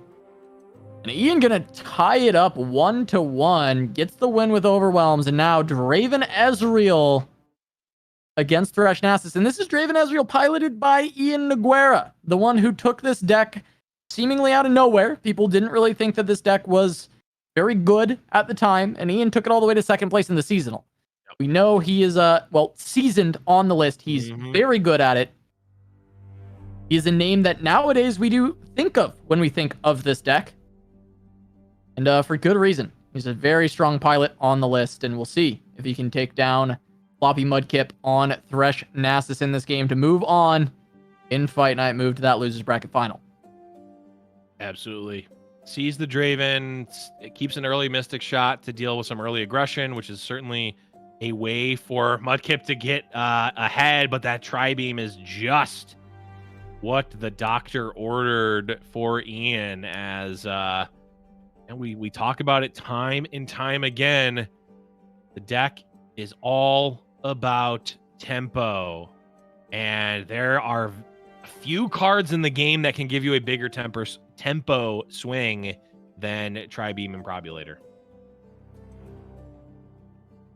Yeah, so many 3s to go along with it.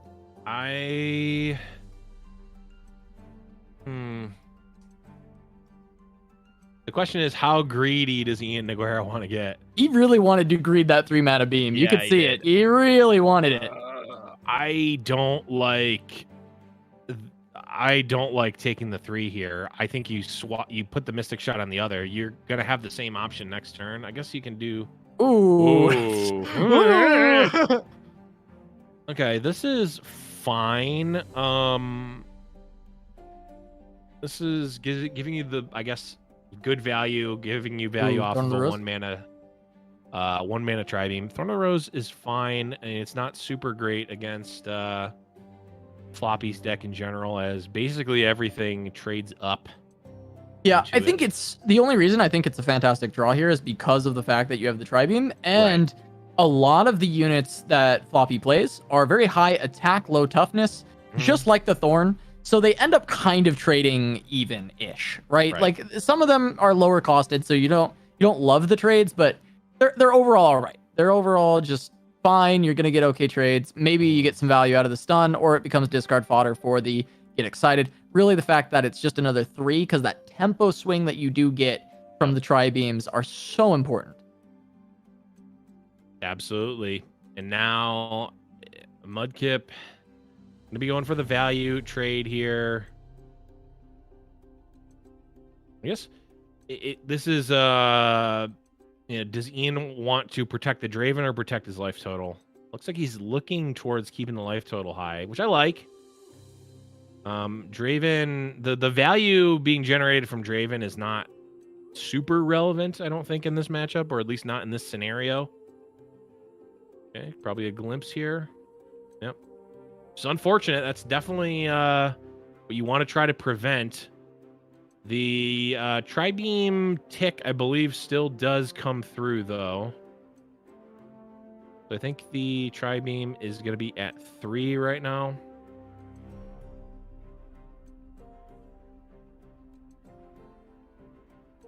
And there's another one. Yeah, and there's still a couple 3s to play, right? So this Tri-Beam's gonna still get some value later in the game. I think these are good draws. We'll have to see if Ian is able to capitalize on these tempo swings to find kind of almost a timing attack to actually get the damage through. Find a turn where you can have the attack token clear away some of the board with these Tri-Beams and actually get a big swing in. Merciless Hunter, not what Ian wanted to see there, as he's not even... I guess, actually, Ian is going to be able to Double Mystic. pre-Mystic and then have another Mystic to deal at least with an open attack.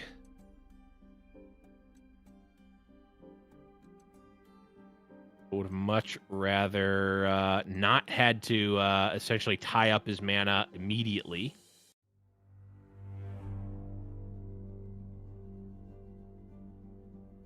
Okay, there's Thresh.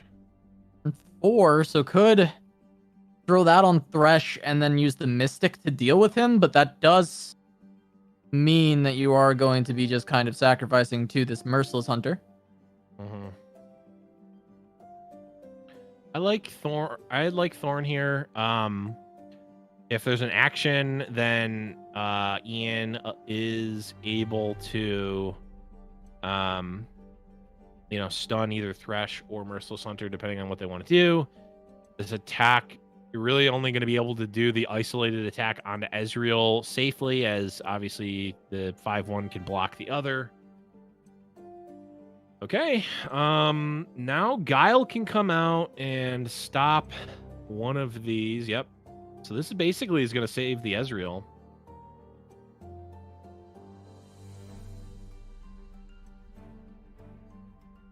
Ian giving the old thumbs up, does not particularly care about the 5/1 here.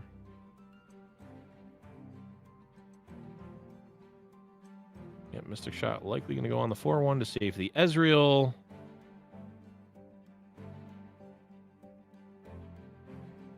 Yeah, can't pass up on the value generation, only taking 3 damage anyway. Yep. And we're 1 3-drop away from just Tri-Beaming a Thresh. Yeah, could be solid if we get a 3 off the top. It's a culling. I mean, you could just do that as a Thresh anyway. And also kills the Thresh. I'm wondering what the Thresh is at. Ian gonna target himself? Ian's targeting is looking wild every time he pulls one out, but Yeah. has the Mystic for the Bakai, has the culling for the Thresh. We'll level Ezreal as well.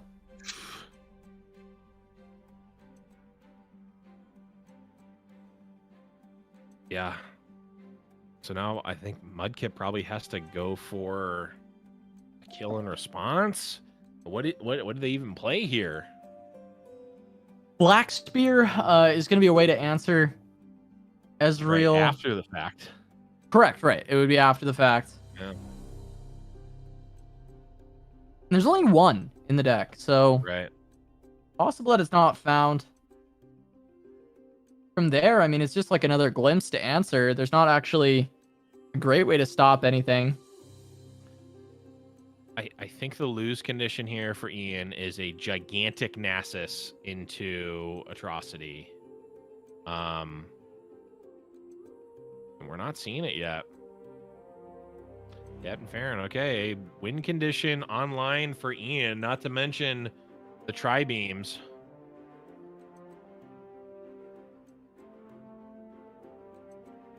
Again, a soft pass with Ballistic Bot, potentially.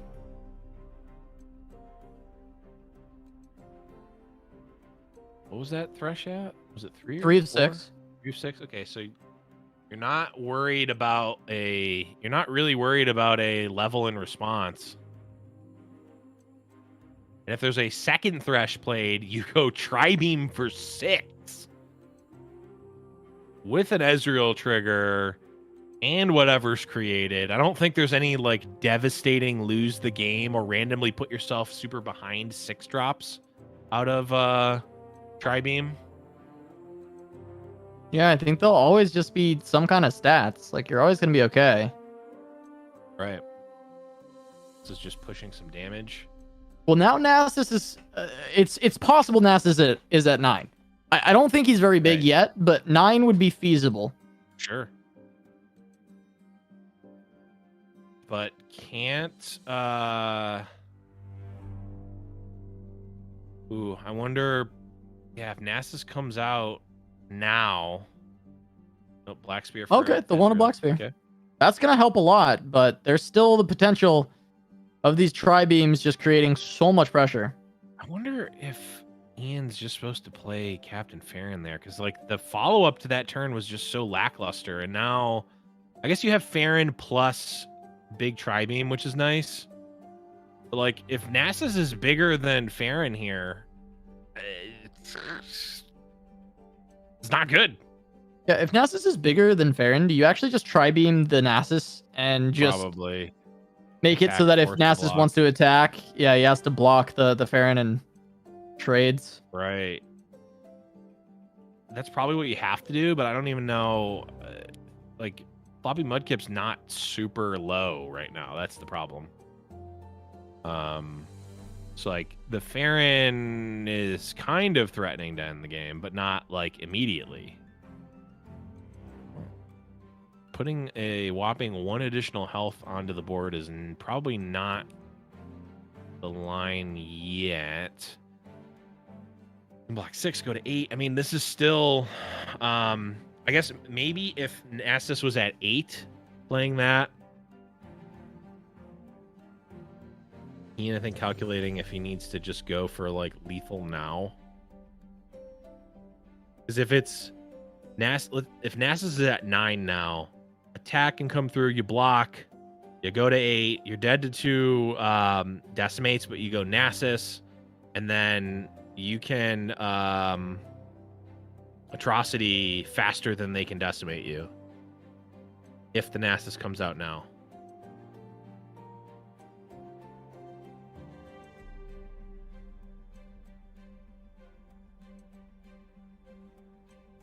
But I don't... Floppy has not been playing as though they have a Nasus. No, it really feels like they don't. Like just playing out as wide a board as possible, trying to get to this open attack. But Ian can try and call it a little bit with the tri-beam. Could go for the softer one, the 4 mana beam. I don't think you need to go for the big one. And as long as it's not like 3 has the potential to blow up in your face with the Solitary Monk. 4, I don't think has a really bad one. And that is certainly not a really bad one. Yeah, more value generation.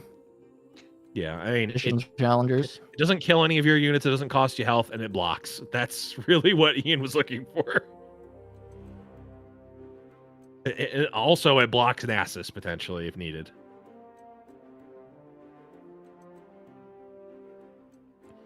And Floppy notably is running only Vile Feasts as life gain, and there's only at maximum 2 Vile Feasts.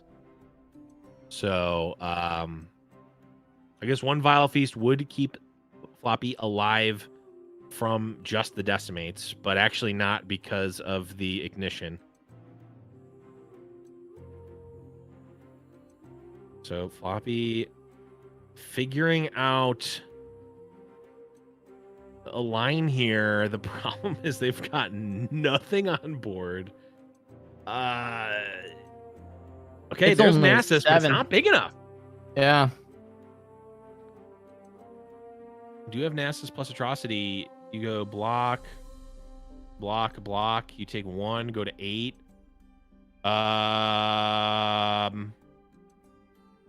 Yeah, if he plays Draven, Tribeam kills Nasus, but that is at slow speed. Yeah, I think you... Yeah, you have to play out the unit because... Oh, wait. Nasus just gets blocked by Farron. Nasus doesn't even survive.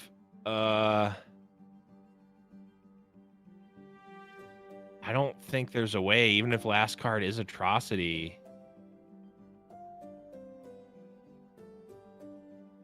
No, absolutely not. I mean, and now we know that this beam is here, so even if it is Atrocity, you beam, you have to Atrocity to go face, and you're not going to be able to get enough damage.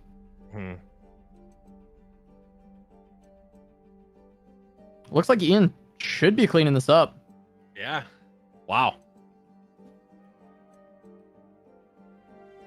Floppy just going through the lines. Just pass around. Ian gonna say, you know what? Not giving you any time to wait here. What's that last card, bud? Probably the Atrocity. It is Atrocity. Wow. It's just gonna go to the dome. Yep. But... And Ian goes, okay. Let's hope that the Tri-Beam card is not a lose 2 life card. It is not. It's a siren.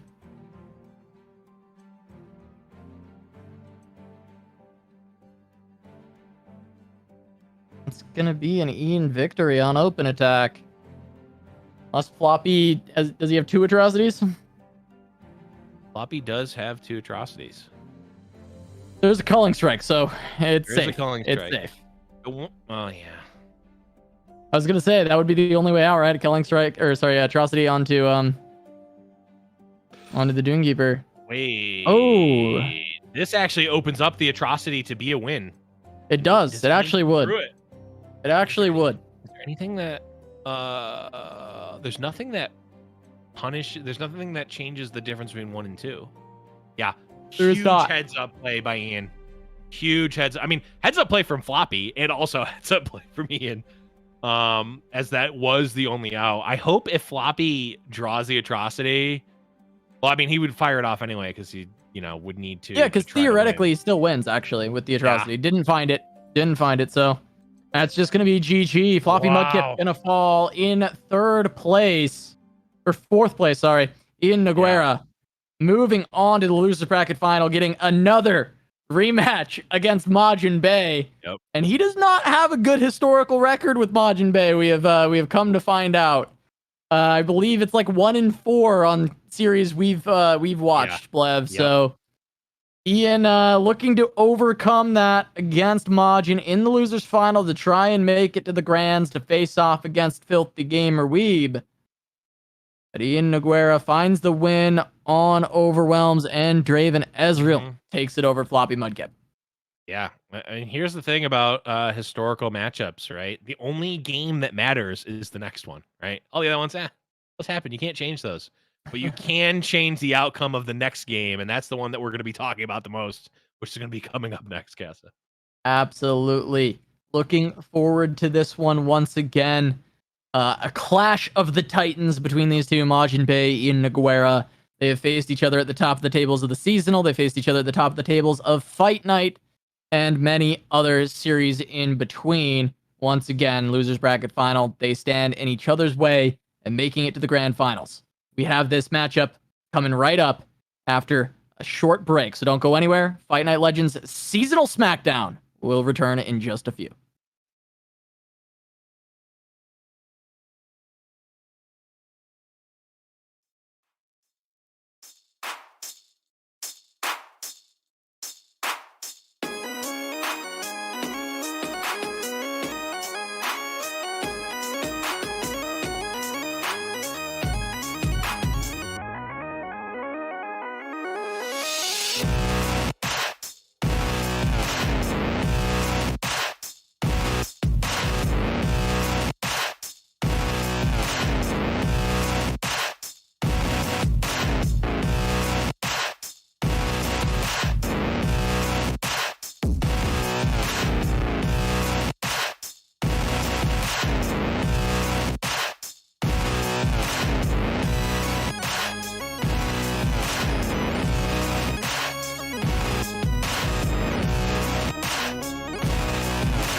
Welcome back to Giant Slayer's Fight Night Legends Seasonal Smackdown. We have just a few sets remaining before we crown our champion. It's going to be the losers bracket final. It's going to be Majin Bay versus Ian Nogueira. A storied matchup, Blev, but I'm going to toss it to you to talk about this one for a little bit because, I mean, I know we love this matchup a ton.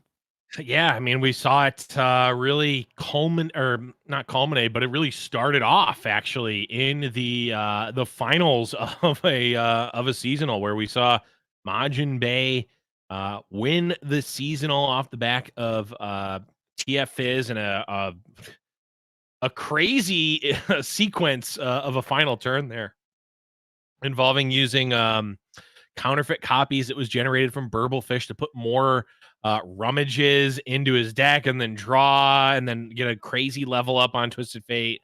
But from there, we've seen them play against each other, upwards of 5 times now in fight nights and other on-camera matches. And up until now, Majin has really gotten the best of Ian most of those times. I think you said it's like 1 in 4 right now. Yeah. On camera matches in favor of Majin.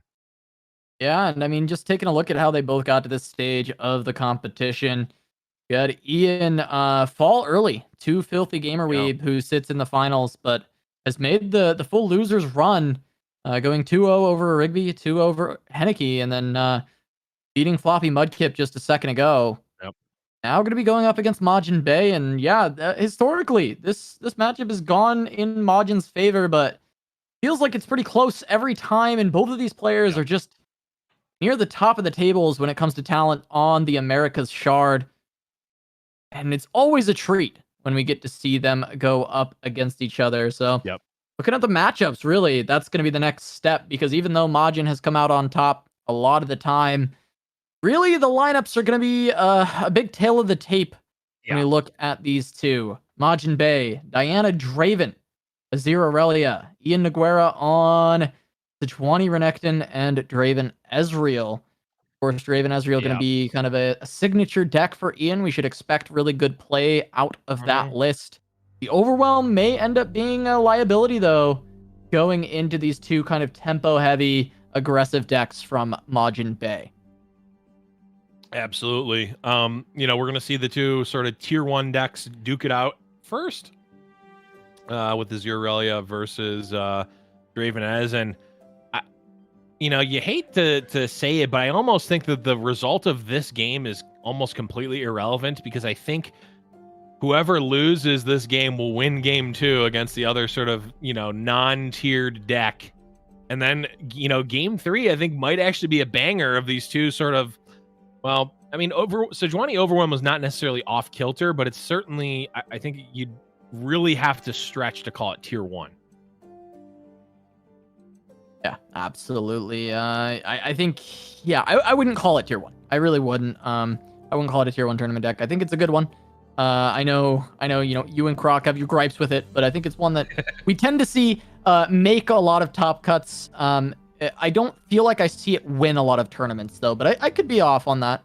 I just think it doesn't win at Fight Night a whole lot, and it hasn't really won a seasonal. Actually, you know what? It has, though. Not this exact version. Because when Pushby won back in the day, obviously Shurima wasn't in the game, but it was a similar type of archetype that he was playing. I'm not saying Overwhelms in general are a bad archetype. I'm saying that a 5-mana 6/4 Overwhelm is like nothing to write home about. Yeah. Like it's a great expedition card, maybe. Yeah, I think. Just back to this match though, Majin. We're seeing the weakness of Voice of the Risen, right? This is 2 of the voices, no champion level up, so it is just a vanilla 4-mana 3/4 that is being played. Yep, it is a. It'd be better suited as a Bull Elnook right now. Absolutely, and it might take a bit to get the level up. Now we do have an Aurelia now, which is a great top deck because it is going to give Majin access to that Flawless Duet. Has the Retreat to back it up, as well as the Nopify, so there are pretty good ways to actually establish this onto the board and defend it. while trying to work towards the Aurelia level up so that the Voice of the Risen can actually gain value. It is going to be just the Flawless Duet pulled out. And we'll see what answer Ian decides to go for. Looks like he's hovering the Tri-Beam as a potential response, which would have to be answered by Retreat. Right. Now, the good news for Majin is Retreat can come out, then theoretically Mystic Shot comes out, and then Nopeify comes out, which does result in the Aurelia not being dead. That's a good thing. The bad thing is Ian gets the unit from Tri-Beam and also just ate Majin's entire turn and got some extra value off of the Tri-Beam with the 3-1 pumping up everything in Ian's hand, which, I mean, if this is not a at least a sign to not play 3 of this card, I don't know what is.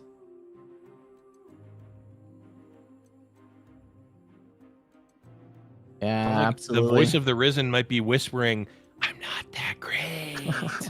I'm a mediocre card. Oh, God. Yeah, it's really just kind of proving the point a lot of people have made about it, right? Where it's like, you know, it becomes a dead card in certain scenarios. Whereas most of the other cards you've been running in this deck, even Marshall still, doesn't really have spots that it's dead unless you're completely lacking a board. Right. And so, it just feels bad to justify playing it. I really like Filthy Gamerweed's reasoning for the cards that he plays, right? Like they're just more consistent. And that's all he wants out of this deck, is to be as consistent as possible, because the way this deck is positioned, most people are like, it should win. Like, it should always win. So you might as well play it as most consistently as possible. The chat conversation is so perfect to me. Someone says, oh, it's a win more card. And the follow-up was, it's a win less card. which I think perfectly encapsulates it. We touched on it earlier, but I want to, if I'm playing this deck, I want to reduce my dud hands, and this game is a perfect example. Look, clip it here, chat. If you're ever thinking, you want to add these sort of wacky over-the-top cards. I mean, it's not wacky, but you want to add these sorts of non-consistent cards. Look back to this game and think, what if this was just a, what if this was just more pieces to the Aurelia puzzle? You don't need to also add, bells and whistles. Like, the puzzle's great. The puzzle works, and if you put the puzzle together, you win. You don't also need to be juggling while doing the puzzle. Like, if you can juggle and do the puzzle, it looks impressive, but also you only get a win. There's not like a super double win with a cherry on top. You get one win if you win, and you get one loss if you lose.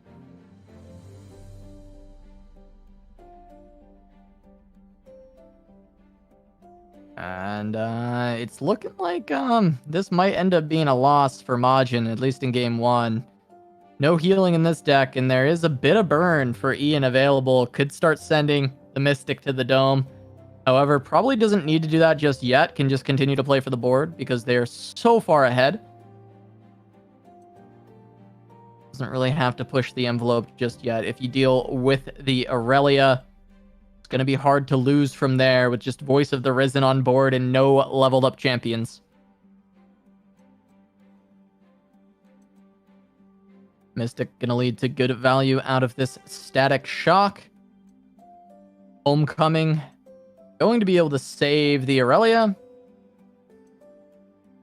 Yeah, but there's still not There's one, but 2 Flock. more answers to Aurelia here. Yeah. Homecoming going to fizzle as well. Static still going to get the target and the draw. Tri-Beam picked up. Not going to get too much value with that one just yet, but there are a couple 3-cost spells to be played. It's a good Azir draw, but it's a little bit late. It's still going to get the value, though, because there is a Blossoming Blade to go with it and the Voice of the Risen on board. So this is going to be very threatening. I'm not sure if it's going to be enough. I think it's too little too late overall. Yeah, I also think so. Especially since, there's chumps. There's chumps to start. There's life to give. And now even the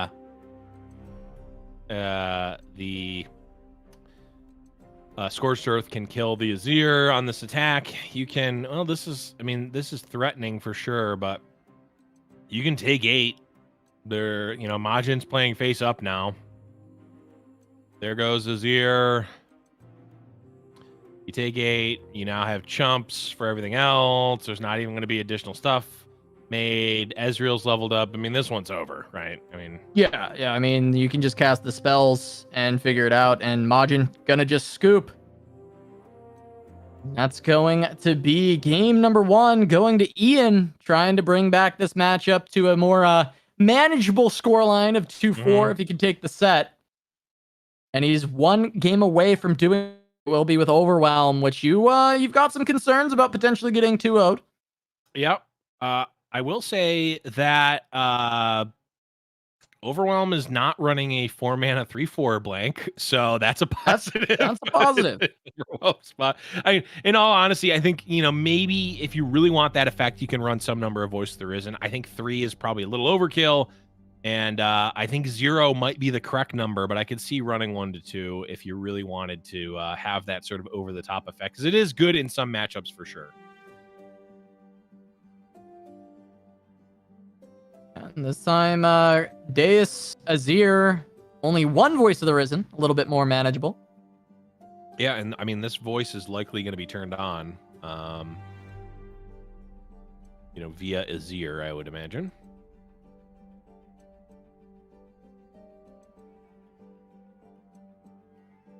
Greenglade duos also very good in this matchup, as you can imagine, there is no there's nothing to deal with, there's nothing to block elusives. Obviously you can give them vulnerable and force them to block, but there is no direct answer to elusives. Yeah, so this double duo with double Deus is going to be pushing a lot of damage. Yep. Unfortunately, there's not really and you can push a lot of damage with the duos here, but we see the double exhaust, so these duos are basically going to be, one trick ponies here. And that trick's going to be pretty good. I will say the trick is pretty great, as we're going to get 3, 4, 5, 6, 7, 8, 9 damage in with them potentially. Yeah, it'll be 9, an additional 5 from the sparring student, unless it gets blocked. There are combat tricks to help out the block. It might just be a chump from the Omen Hawk. That makes a lot of sense in this spot. Take the 9. You've got the double exhaust to deal with the duos. Yep. Ian might have a good opportunity here with the fact that he does have these exhausts to deal with the major threats. He'll be in a Azir development turn, potentially, for Majin. Got 1 exhaust. It's like both. Yeah, gonna be played. Double Deus. I guess you really can't leave a Greenglade duo on the board. No, not really. Especially not with full mana. I mean, now I think you just want to be as mana efficient as possible, which I actually am not sure if it's Azir. It probably doesn't really matter if you play Azir or Voice here first. It's not like Ian's going to be able to deal with either. Okay. Yeah, I think you do Azir because you want to play this Blossoming Blade. Sure. Instead of Voice.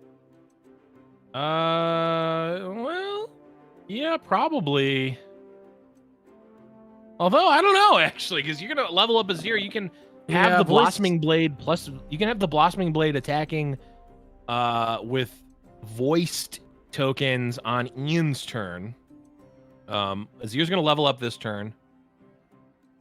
Yeah, that's true. You just swing in with the droplet, and you do get the level up. Yeah, I think you can even attack. You might. I think you might as well attack with student as well. Yeah. It's gonna get bigger. It's to be 5-5. She's gonna send in with a 0-2, which makes sense because, well, this is gonna get blown out by Troll Chant, but it is theoretically would need to be blocked by Ruin Runner and would trade. But we know that's not gonna work out. Yeah, the Azir attack is a little loose.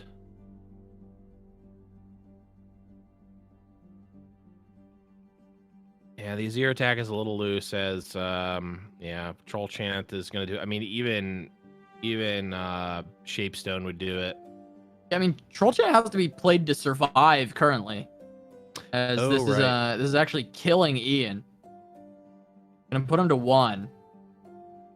Okay. 1 is fine. Is Ian able to win on open attack? Because if not, this Blossoming Blade is just gonna seal the deal.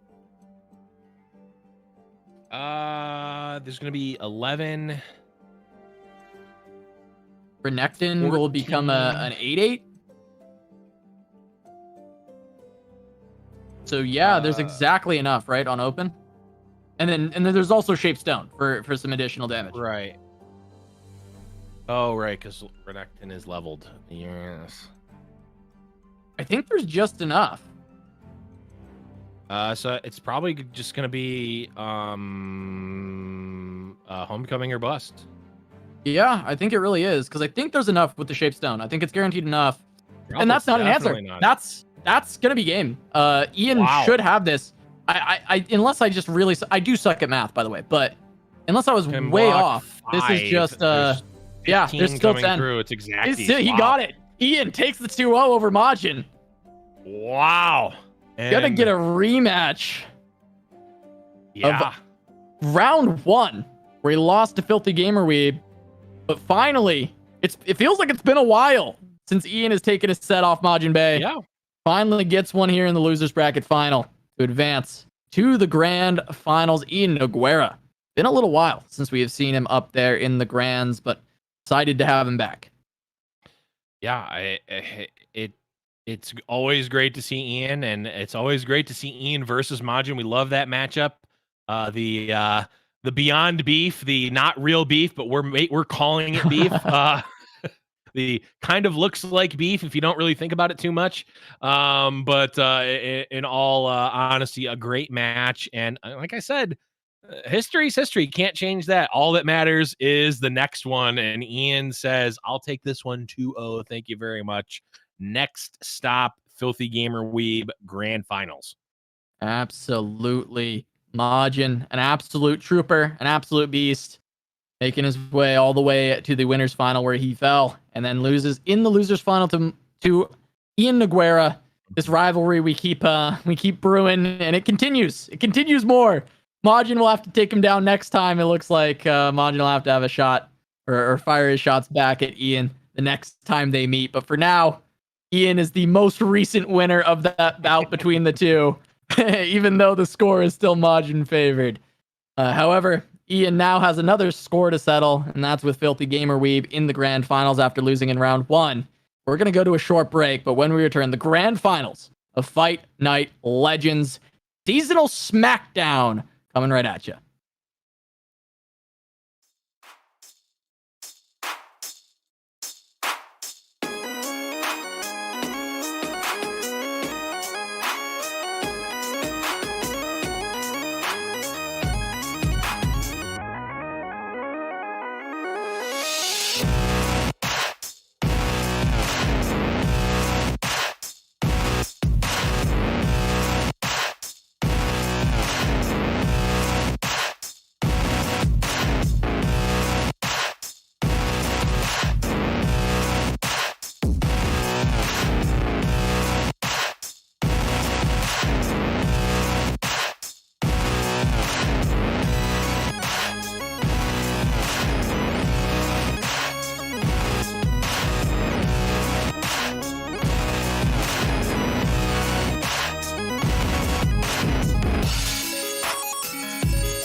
Welcome back to Giant Slayer's Fight Night Legends Seasonal Smackdown. We have made it all the way to the grand finals. It is going to be Filthy Gamer Weeb going up against Ian Noguera. But before we dive too deep into that matchup, Blevins, why don't you go ahead and break down the format of our event for anybody who may be new here or just joining us for the first time? Absolutely. Just got a big raid from Majin, so thank you there. Anyone who is new to the format, we've got double elim bracket with 8 players who have been invited. This one specifically, 8 players who have all gotten top 32 in previous seasonals. Every single match has been a best of 3, and players have brought 2 decks with no region overlap. So a little bit different than the seasonal format, but the classic fight night format is still in play. To win, players need to win with both of their decks. And of course, if the grand finalist from the lower bracket wins this next best of 3, in this case it would be Ian,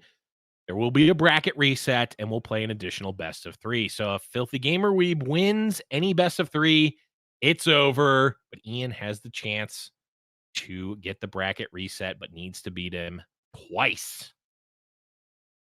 Yeah, and just taking a look at the bracket real quick, we can see how both of these players made it this far. Filthy Gamer Weeb just running through the winner's bracket. And Ian Noguera lost in round 1 to Filthy Gamer Weeb before making the full loser's run to get his shot at a rematch in the grand finals. But I guess if you're Filthy Gamer Weeb, you're probably pretty happy that someone you 2-0'd earlier in the tournament is now going to be your opponent. Yeah, for sure. And I think both matchups are pretty fine for Filthy Gamer Weeb. I mean, again, I've already spoken at length about my my lack of faith in the in Overwhelm, but even Draven Ezreal, I think I have all the respect and faith in the world in the deck. I don't know about in these specific matchups necessarily that it's necessarily going to be at its best, but nonetheless, very powerful decks. And, depending on the draws, can certainly still put up a fight. Absolutely. I mean, it is a very solid deck. It just has pretty good matchups across the board. This is why Draven Ezreal has been one of the mainstays of the meta for so long. Even when it fell out of favor, it always came back in the hands of very skilled pilots, as the deck just generally can do fine against pretty much anything.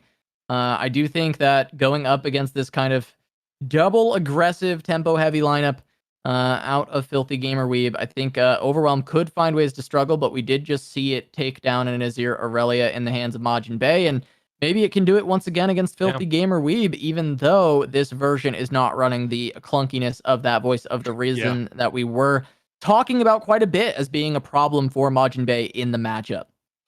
Certainly can't take a win in the same fashion, at the very least, but absolutely can still, take wins against both of those decks. I mean, Overwhelm, despite my not disdain, but my my lack of confidence in the deck, it is still putting forth a very strong win condition and has some of those very strong draws. Now, I think if you're looking at the averages, I'm not super, in favor of that deck in these matchups, but anything is possible. I mean, we're now coming into 4 weeks in a row that Filthy Gamer Weeb has made it to the top. So we're going to have to see if they can do the I don't think we've seen 3 winners, someone win 3 in a row. I'm pretty... In EU, we did. Marcus. That's right. Marcus, the Marcus original did 3 in a row. That's right. So he could be multiple times now tying history for Filthy Gamer Weeb. Yeah, could tie Stan's run, longest time on Fight Night in a row. Could tie Marcus's record for most wins in a row. Going to be trying to take down Ian Noguera to claim that. Starting with a droplet, has the Aurelia and the Deus, and the Azir. This is a great start for Filthy Gamer Week. Yep, this is how you draw it up beforehand. It's okay. Gonna have a 1-drop, and then gonna play a Deus. I'll have a champion on 3, potentially. I mean, we could even,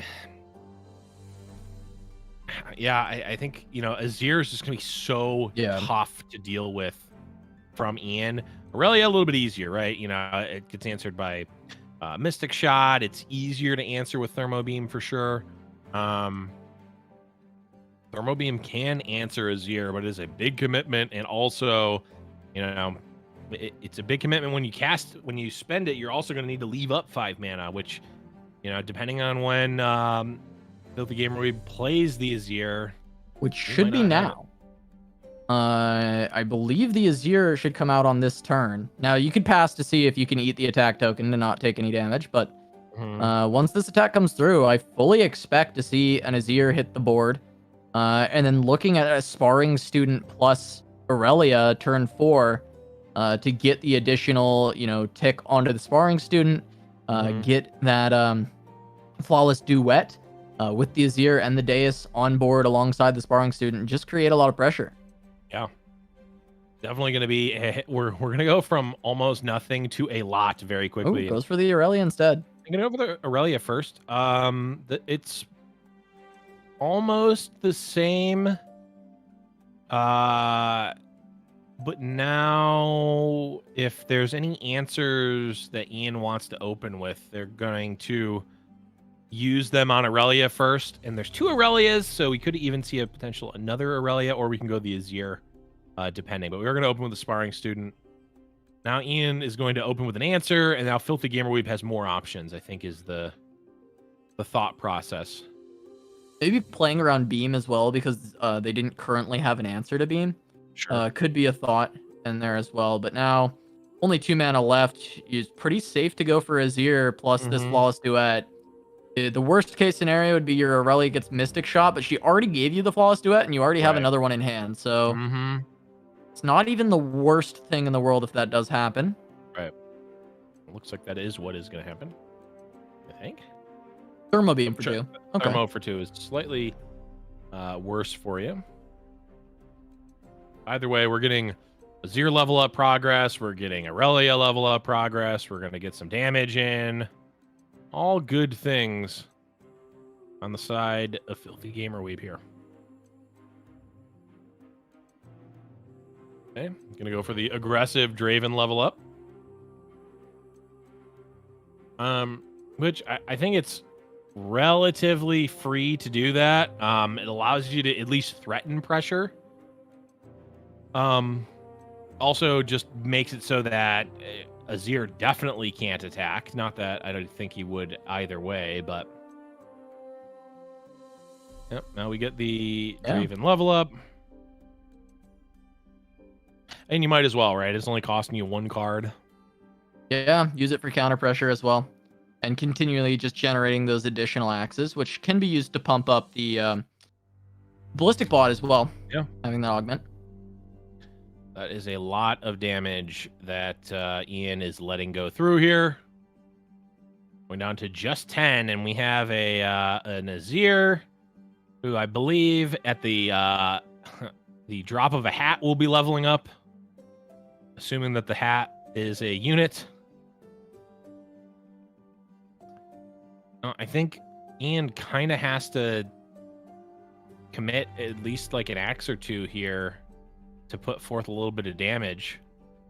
Problem is, the more damage you put forth, the more tempting the block on the ballistic bot looks. Yeah, just committing a couple axes. Yep. And use the droplet to stop 4 damage, still take the 6, and then go for a Blossoming Blade. Yeah. Could be Aurelia as well. Yeah, I'm trying to think of what. Feels like Blossoming Blade just to get the level up down. Yeah, I don't think you definitely don't want to play Aurelia on that action when an opponent has so much mana and you're like not close to ending the turn. The turn's not likely to end there. I do like this play. This is going to be another free block for Draven. Ballistic bot cashing in here. And now, well, it comes down to what is Ian actually able to do? Can Ian realistically deal with the Azir? I think the answer is probably no. So he's going to try. Oh, actually, no. Okay, there's the Mystic Shot plus Flock. Okay. Yeah. You might have a game, Casa. Yeah, Mystic Flock, 8 HP. Aurelia is going to level up on the first attack that comes through. I think she's 11 of 12. Okay. But there's a lot of draws to draw one source of damage for Ian. Green Glade Duo is scary, but there is the Static Shock. Right? Okay, gonna open with Duo. Well, this kind of prices in Gamerweeb's turn. There's the stun on Duo. Sure. And it's going to be... Oh, yeah, because Attune. Yep. And then Aurelia. No mana for Static Shock, but the stun did stop the Duo already. Yep. What can you find worth 3 mana with this Rummage? Or 2 mana? Nothing. Well, there's 2 misses, but I don't think this is going to be lethal. Are you sure? Oh, with Aurelia leveling up in the Aurelia buff. Bug fix. The Aurelia buff coming in big, I think. Well, maybe not so much, because I guess you just take this too. Right. Yeah, this so is, that there's no swaps. You just take the 2. But then you get the old Shurima Shuffle with 2. And you're going to be able to get... Yeah, you're going to be able to get... oh, actually... Yeah, there's not going to be any additional generation, right? Yeah, you have an elusive as well. You can just get the sparring student into the elusive slot, and it ends the game. Yep. It's going to be it. The Shurima Shuffle. Doing it. No way to stop this. You just put Aurelia in the elusive slot, and then swap it with the sparring student. Yep. And Filthy Gamer Weeb. So close. Going to take game number 1 over Ian Noguera, and we've seen it time and time again, Blevins. Filthy Gamer Weeb, 2 games to go on TF Fizz. No one has been able to stop him so far. Yeah, not at this point. And most of the time when we've seen him in this case, he's had 2 games to do it, and he's done it in 1. So I did it in 1 earlier. Against Ian in round number 1, but hey, it's Ian Noguera we're talking about here, one of the most accomplished tournament players in Legends of Runeterra history, period. And you know, Filthy Gamer Weeb certainly on an absolutely stellar run right now, but you can't take away from the fact that Ian has competed and performed and executed at the top levels of Legends of Runeterra. Absolutely. And now Filthy Gamer Weeb on Fizz TF, trying to take their 3rd fight night in a row. Starting off with a kind of rough hand, but does have to pick a card to hopefully smooth it out. Put the suit up back into hand and look for a turn 3 play.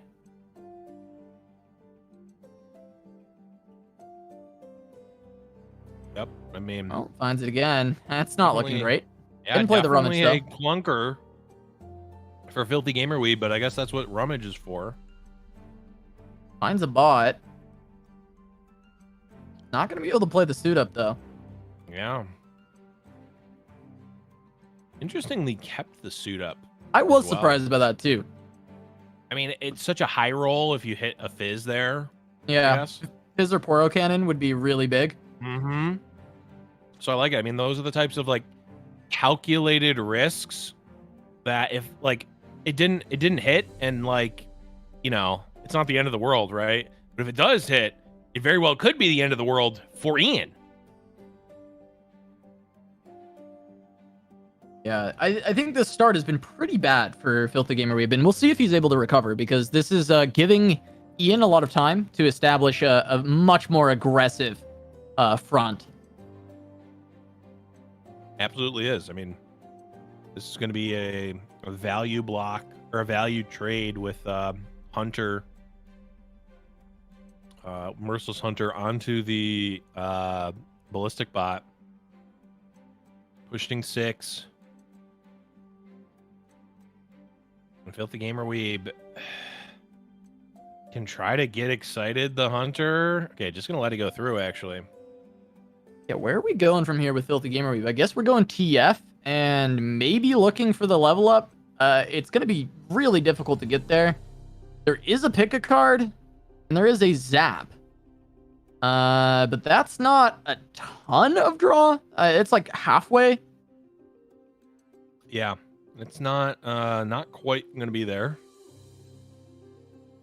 Zap finds another iterative, which I don't think these are great in this spot, but at least they'll allow for some more blockers to be generated. It feels like Ian is just kind of on the home stretch, though, to finding this victory with that Ruin Runner coming down, having the Battle Fury on deck, and still just a wide board. Yeah, I mean, this is this is Ian just walking it in. I mean, this is, you know, we talked about the inconsistencies of this Overwhelm deck, but it absolutely can have these types of draws too.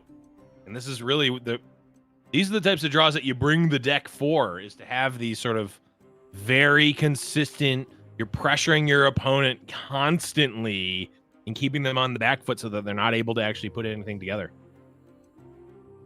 Yeah, and Filthy Gamer Weeb's got this like double get excited to try and slow down some of this aggression, but if you cast both of these, you have nothing left. Right. And so the Rummage feels like it has to be one of the casts, and it looks like it will be. Trying to potentially find the level up for TF, but I don't think he's close enough, even if we go Rummage. I actually don't think he gets there, does he? He's like one off on a double Rummage. I think he's 4 of 9. Also, even if you get there, is leveled up TF really doing? I mean, it's certainly close to. It's not doing that much. No, not really. At least not straight away. It would over time. Over time, it would help quite a bit. But... Sure. Stress testing is another draw. Stress testing. Okay, so I was a little bit off on my count.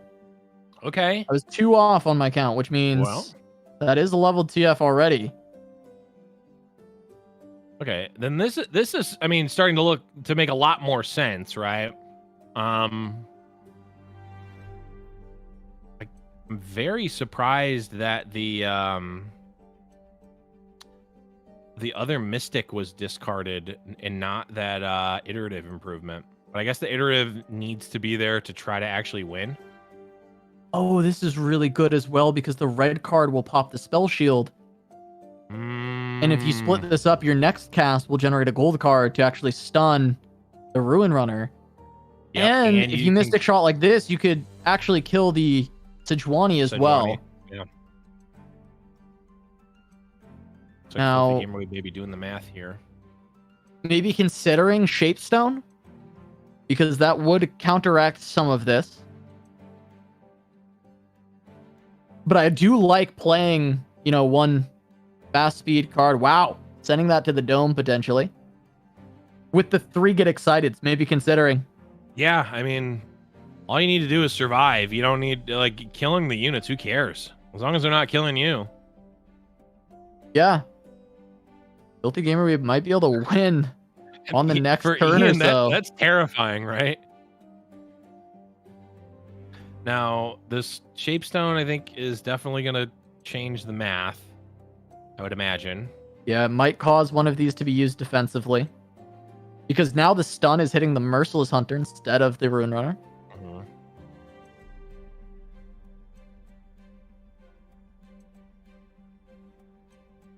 Yeah, well, actually, now the Get Excited can't be used defensively. Because if you, the only thing, well, I guess it can on Merciless Hunter, but that's not great. Well, if you use it on Merciless Hunter, it's going to get gold card. Oh, with the gold card first. That's right. Yeah. You really can't. You would have to go to the dome to just get the gold card off. Yeah, or this is the other option. You kill a 3/1. And now you've got 6, 11, 14 coming through, and you've got 3, 4, 5, 6, 7. So still alive. Still alive here as Filthy Gamer Weeb, though I don't think Twisted Fate still might be able to live too. That's a mind meld. There's a win condition, Casa. So now Twisted Fate goes under the bus, and Oh, but is there going to be enough units? Is there going to be enough units to actually? Oh, you can go to 1. There's no mana. You can go to 1 and you keep the TF alive. You have 1 Poro. And how big is this meld?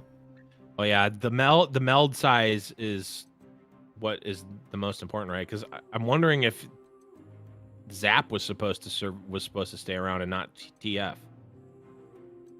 Another Poro cannon. Well, how about another Poro? You could get 1 more Poro down. Yeah, and they're 8. And then play the meld and it's at 8. So it'll be 9. 9. Yeah. Yeah. That's just game. Well, it's gonna be 9. They're gonna be at 11. Oh, there's a 3 sisters. There's a freeze. There's a freeze and a troll chant. I don't think it's gonna be enough. I think they're gonna be off by 2. Yeah, but there's the double get excited, right? So. Oh yeah, that's true. So I think that regardless of this defense, wow, Filthy Gamerweave is going to take this final 2-0. It'll be next turn that he has to do it. This is insane. Yeah, Ian's gonna live, but there's 2 get exciteds. Yeah, and Ian doesn't have any way to deal the damage faster.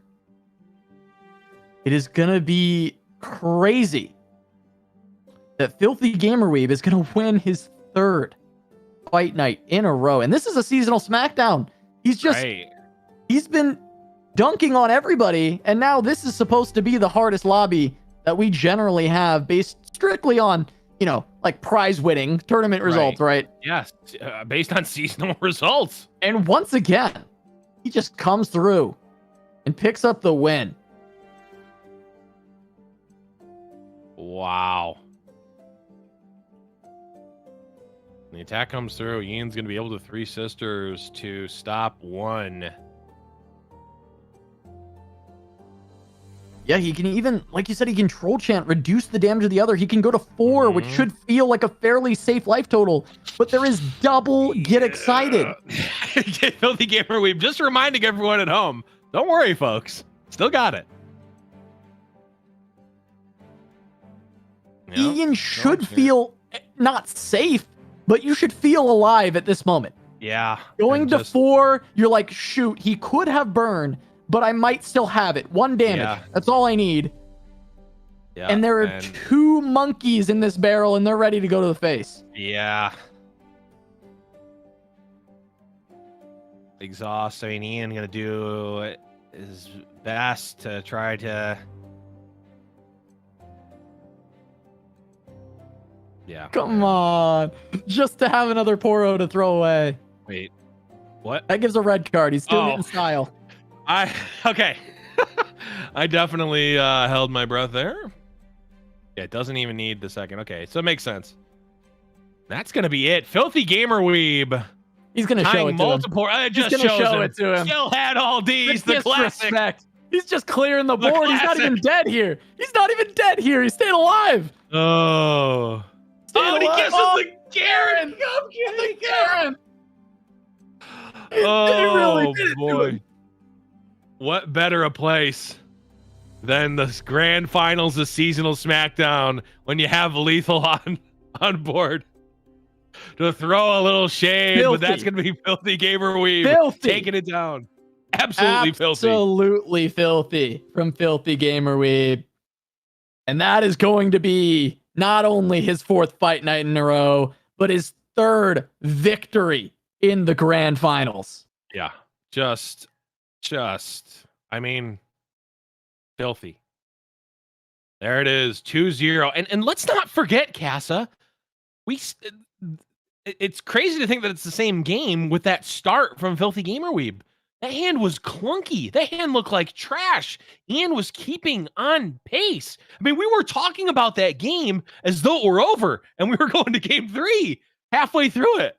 Just absolutely disgusting. He just sneaks out that TF level up, and it carries him through the rest of the way down to 1 HP. He barely survives and still picks up that win. And to be fair, he didn't need the TF. He could have not gone to 1 if he needed to. If he needed to throw away the TF there, he still would have been able to find it.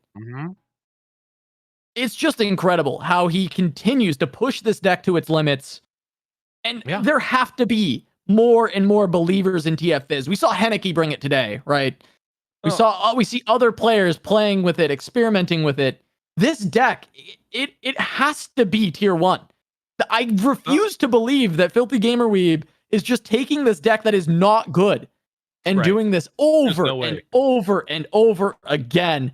But of course, we are going to be joined with the man, the myth, the legend himself, Filthy Gamer Weeb, on his 3rd Fight Night Championship in a row, taking the victory over Ian Noguera. Filthy Gamer Weeb, man. I mean, how do you get to just keep doing it to him like this? I'm just playing the most broken decks, obviously. So basically, I mean, how are you not going to win with the most broken decks in your lineup?